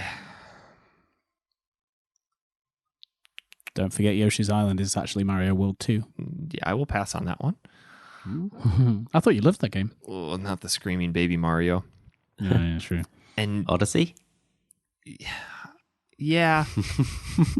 I'd probably throw Odyssey. I'm kind of torn right now between 3D World and 3D Land. I'm not done with 3D World, but holy shit, that game is great. It is so but good. I don't think I have enough time with it to really say, this is one of my favorite Mario games, because I'm still kind of in the moment of playing it. Yeah. So those would be mine. Definitely Mario RPG. This is no particular order, apart from Mario World will definitely be number 1, but the rest of them, Galaxy, Odyssey, I'd probably say Mario 3D World as well, and Mario 3. Interesting that none of us would pick Mario 64, just because of how, that's such a staple in 3D gaming. But I agree with you, Mike. I'm actually, it's amazing for so many reasons, but it's actually not one of my, I don't even know if it laid the groundations for the rest of the later games. Groundations. Dalton Sutor. If you had to pick one Mario game to play forever, what would it be? And fuck it, Zelda as well. Ugh. Ugh. Mario 3. I know mine straight away. Odyssey for me. I would be Mario 3. Super Mario World. Mm. And Zelda would be Breath of the Wild. Mine would be Spirit Tracks. Some sort of torture. Torture yourself. Zelda, Minish Cap. I would pick, honestly, not Spirit Tracks, Link's Awakening. Yeah. That'd be it. Last one, Santos Lopez. If you had to take one home, I think it's a bit my male God. chauvinistic, this question, but if you had to take one home, do you take Peach, Daisy, or Rosalina? I would take them home, drop them off, and say, have a good night. I'd make sure they got home safe. Yeah. Yeah, good guy, Tom. Not taken to any lakes then. One of them looked at me funny. I've got every lake in the greater county mapped out and the fastest way to and from. Dear. If I had to choose a preference over which one I fancy more, I would say Rosalina.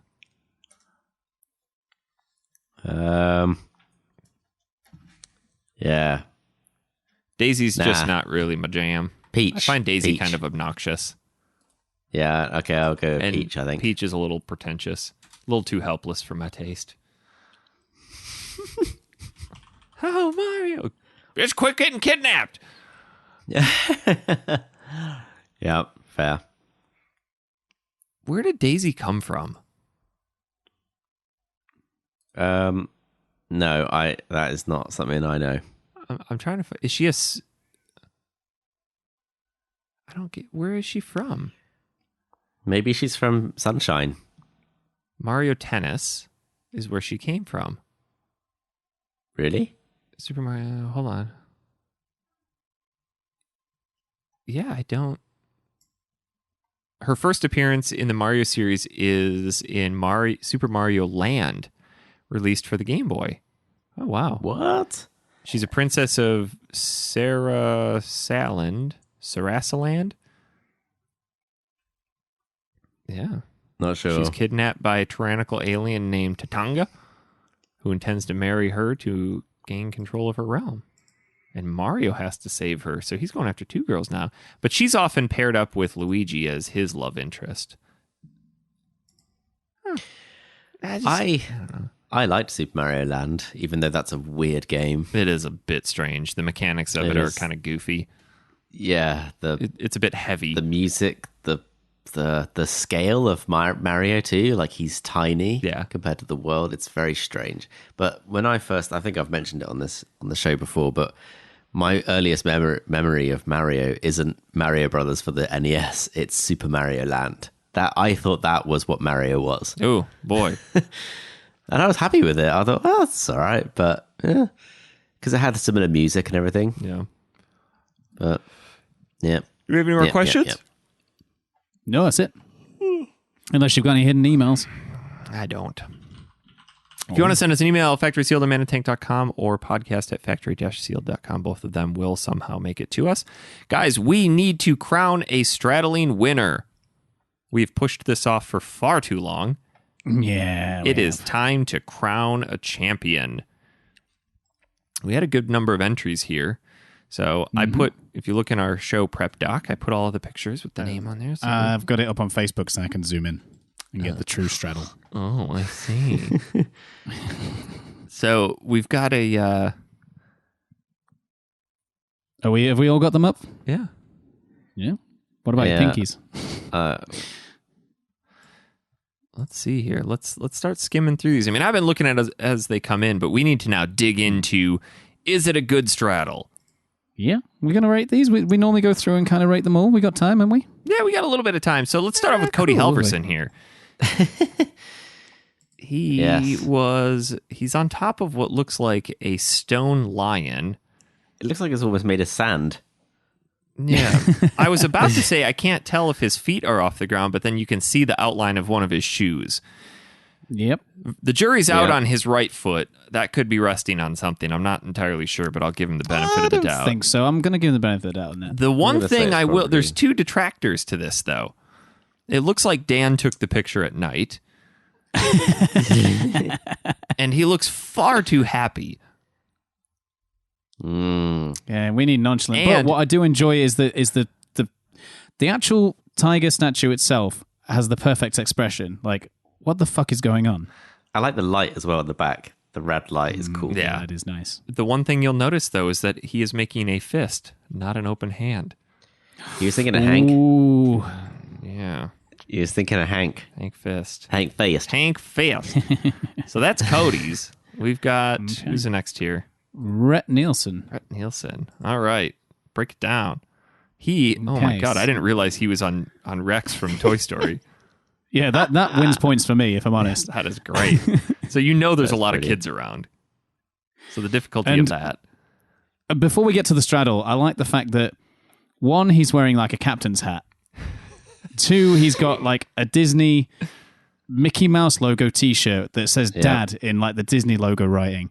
So like he clearly goes around Disneyland with no shame at all. No, he is a Disney dad. Just being the embarrassment to his kids It's the best that every dad should strive to be. It's the And he best. gets points for that. I'll That is assume that good. both feet are off the ground. You can't really see.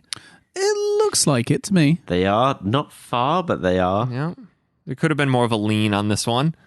We need a bit more lean. Yeah. We need the core to be engaged a little bit more. Get into really lean into it, quite literally. Well, lean away from it. So he also looks very happy. I enjoy the expression, but it's not what we look for. And it's a thumbs up. I mean, it's like, how many times do you see a cowboy get on a bull for a rodeo and he comes out of the gate giving the thumbs up to everybody?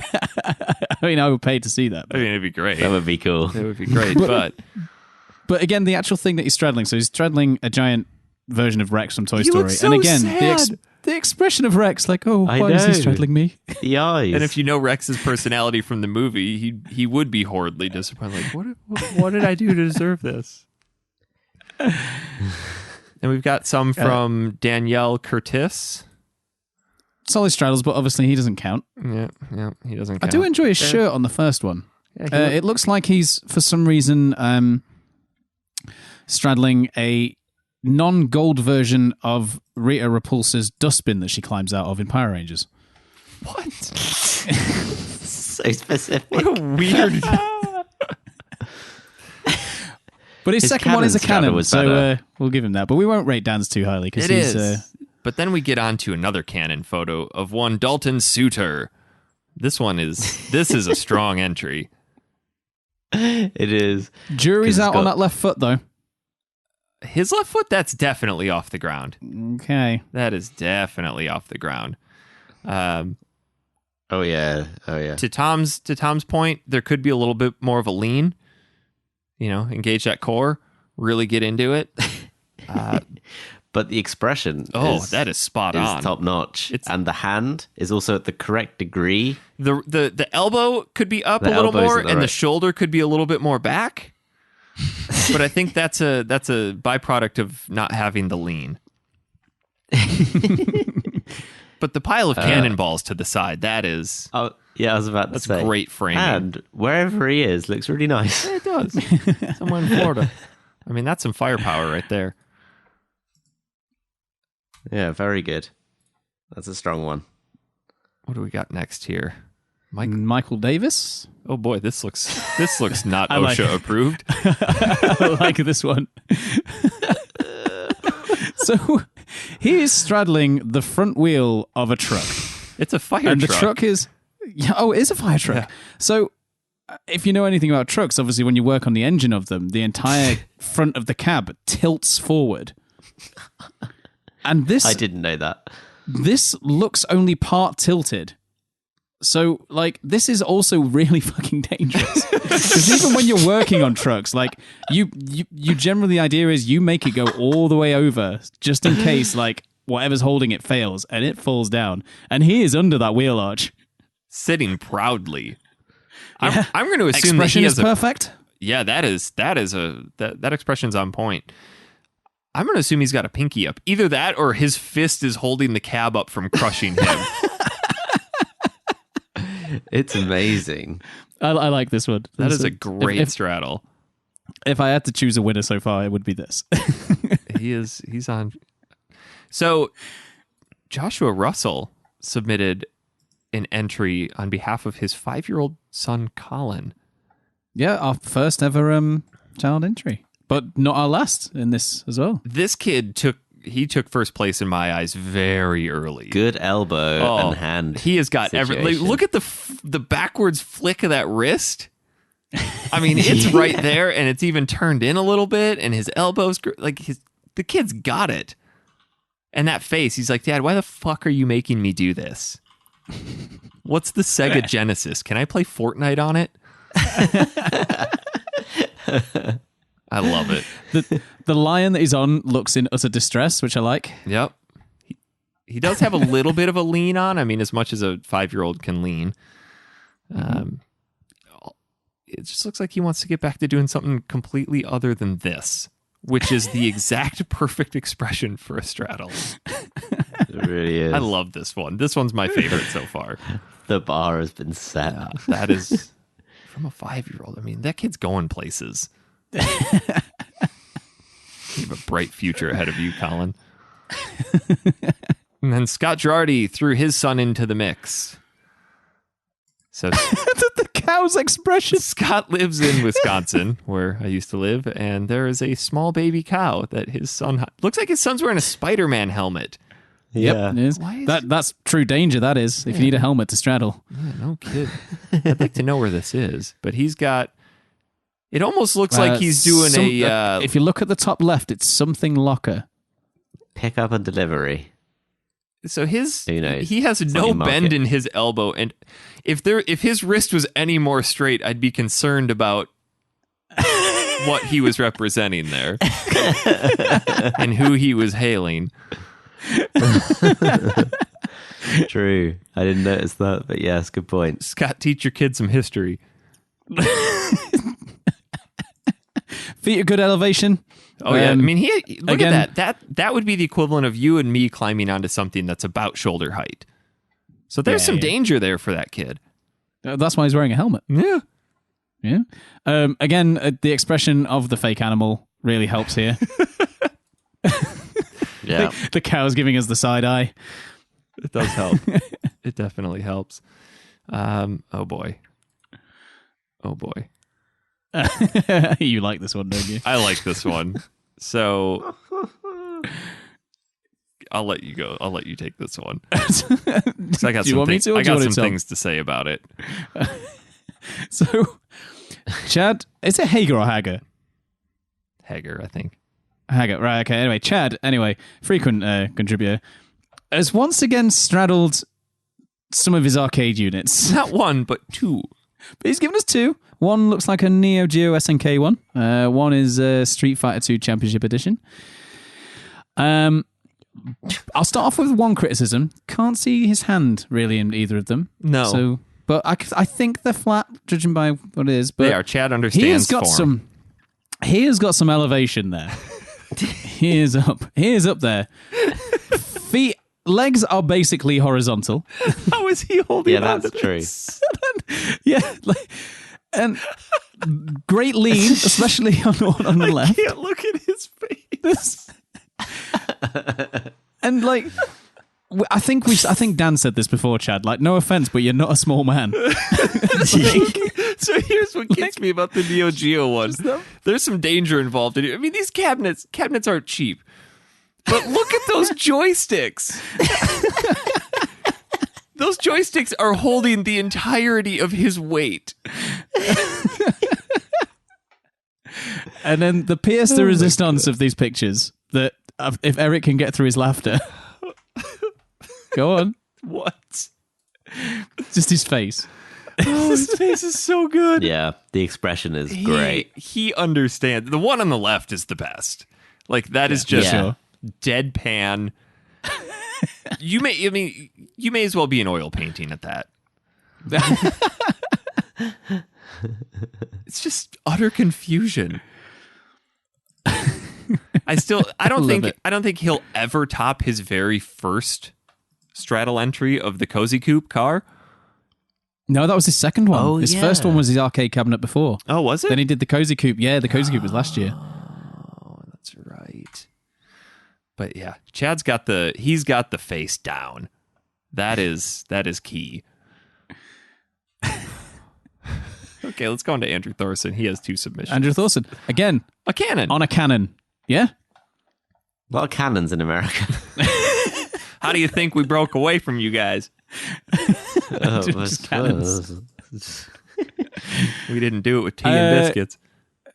He has got I'm some... not sure if that cannon is like fully on the like locked onto the ground, because that looks like it could just wheel away at any moment. It probably could. But he's got some he's got some lean I can see going. I can see the backs on the ground. It's fine actually. Yeah, I there's see. a shadow. Yeah, he's got some lean going on. Mm-hmm. Fully extended Yeah, legs, he's got- that is always a bonus. That is Like a, knees You locked, don't always get that. Toes straight up. Fine choice of footwear. Yeah. Do love me some Converse. Yeah. This looks like it is probably at some sort of historical museum where it is probably frowned upon to be climbing onto 200-year-old artifacts. One criticism. So disrespect for history is gain some points. It's the American way. Elbow needs a little bit more of a bend, and I don't know how I feel about the spread fingers.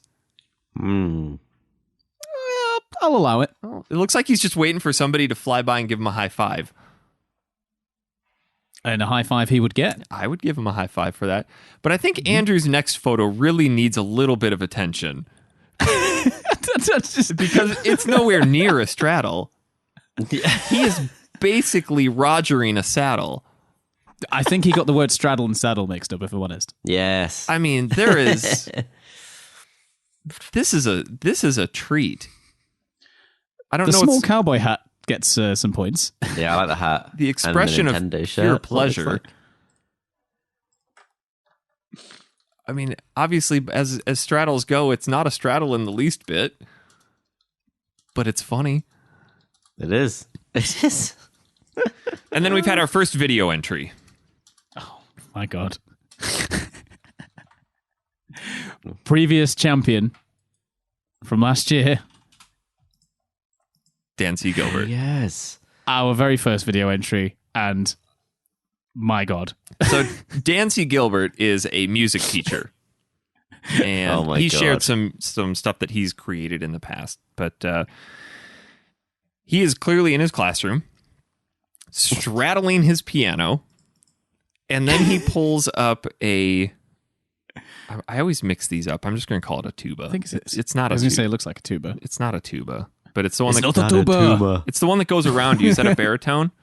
I don't know. I don't know. I don't know enough about. I don't know instruments brass. to say. More a strings guy, me. But what I like is, because I'm watching it now, muted. Oh, no, it is a tuba. What I like is before he starts playing, he makes sure he gets his hand in the air, so Yeah. he does get a straddle pose in. Yeah. I don't know what it is. Amazing. Okay. It is amazing. But yeah, then he starts playing the Mario theme on it. I love it so much. Then the thing that would have clinched this for him, in my opinion, is if the camera would have panned over to a room full of kids. That would have sealed it. What the fuck are you doing, sir? That would have been amazing.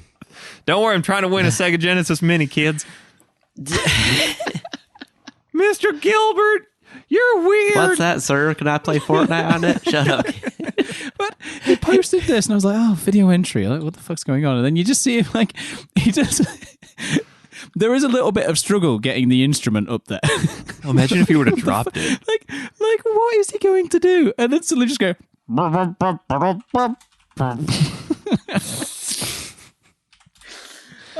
Oh my God. Ladies and gentlemen, this is how you do video entries to the straddling contest. Yes. It is something. Yes, it is. But he posted before, like a couple of days before, he's like, "Do you accept video entries?" And I was like, "What the fuck is he going to do?" Do we? Sure. We do now. Yeah, we do now. Oh, I love it so much. It Dan is. C. Gilbert, you are my hero. It is definitely good. I can't wait for Tom's wedding when we get professional straddling photos in. Oh, yeah, we never got a chance at mine, did we? No. What's happening? No. All right, we got to whittle this down. Let's pick let's whittle it down to the top two. Oof. Okay. I'm going to throw my vote for Colin Russell and Chad Hager.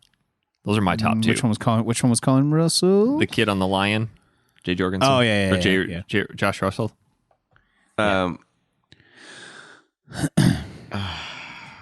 See, I would go Dan C. Gilbert's video entry. And I think Michael Davis's fire truck entry for me. I'm going with Michael Davis's fire truck and Joshua Russell, his kid.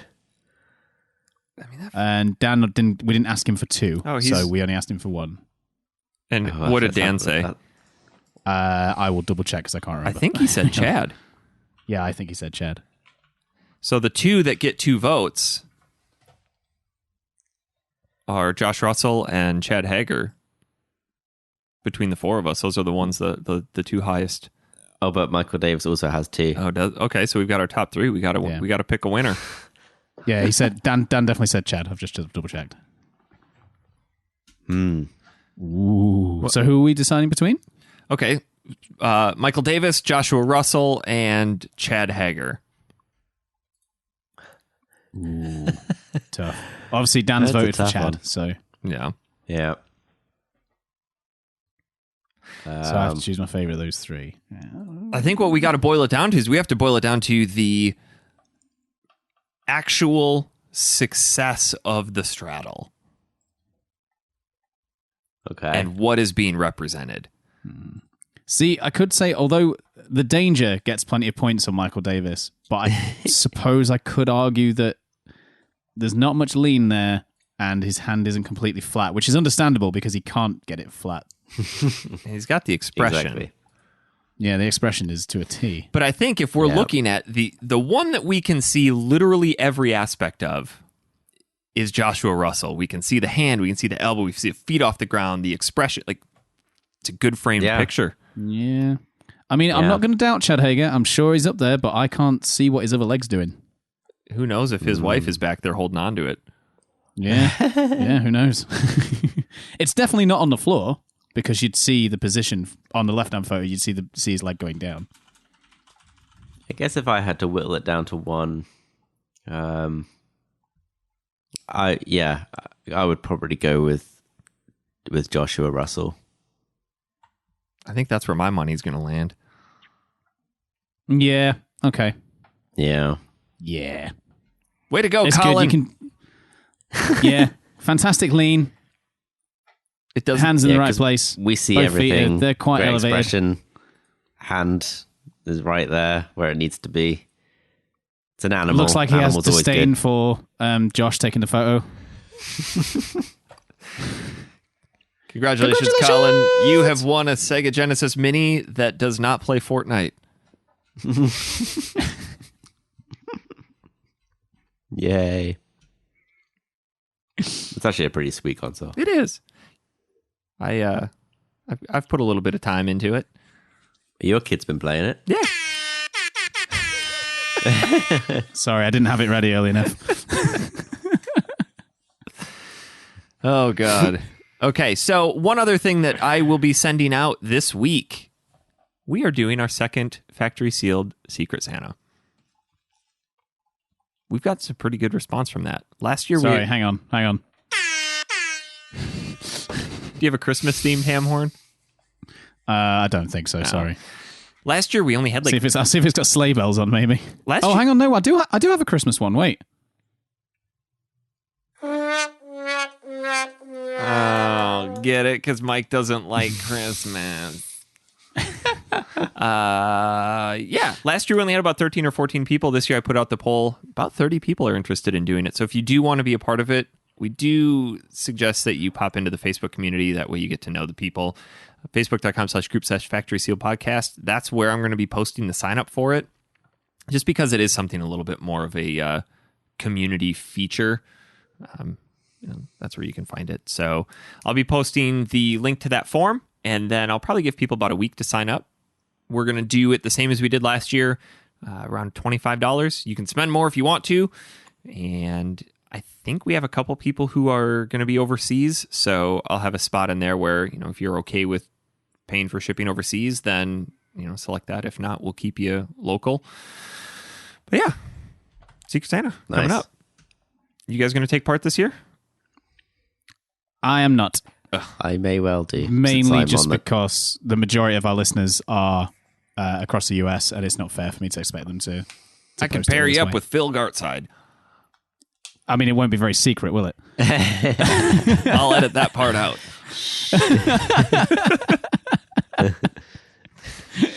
No, but it's true. Majority of our, we look at our listener base and where downloads the show and things like that, and the majority of it is the US, and we can see on the community. Obviously, it's a very community-driven thing, and we can see on the community where people are from, and the majority of the community are also over there. So, Except the majority of our hosts come from the UK.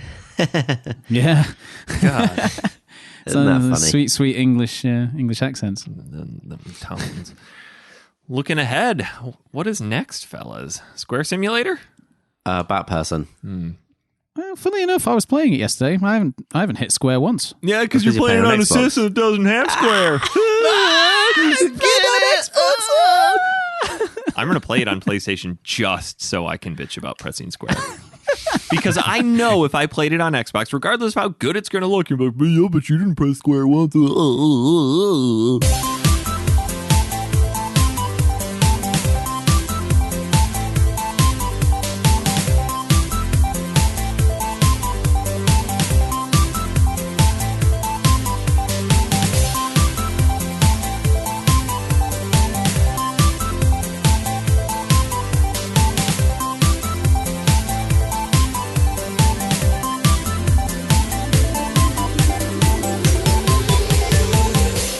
This week's episode is brought to you by our wonderful Patreon sponsors, with an extra special thank you to Zach Foley, Santos Lopez, Sarah Irvine, Wes Rainey, Taylor Favor, Phil Gartside, Nicholas Bradley, James Hall, Thomas McGrew, Richard Cuttress, Jordan Lawfrey, Stephanie, Chad Schaefer, Miles Prower, Jeremy Lucas, Shannon McIntosh, and Samuel Chun.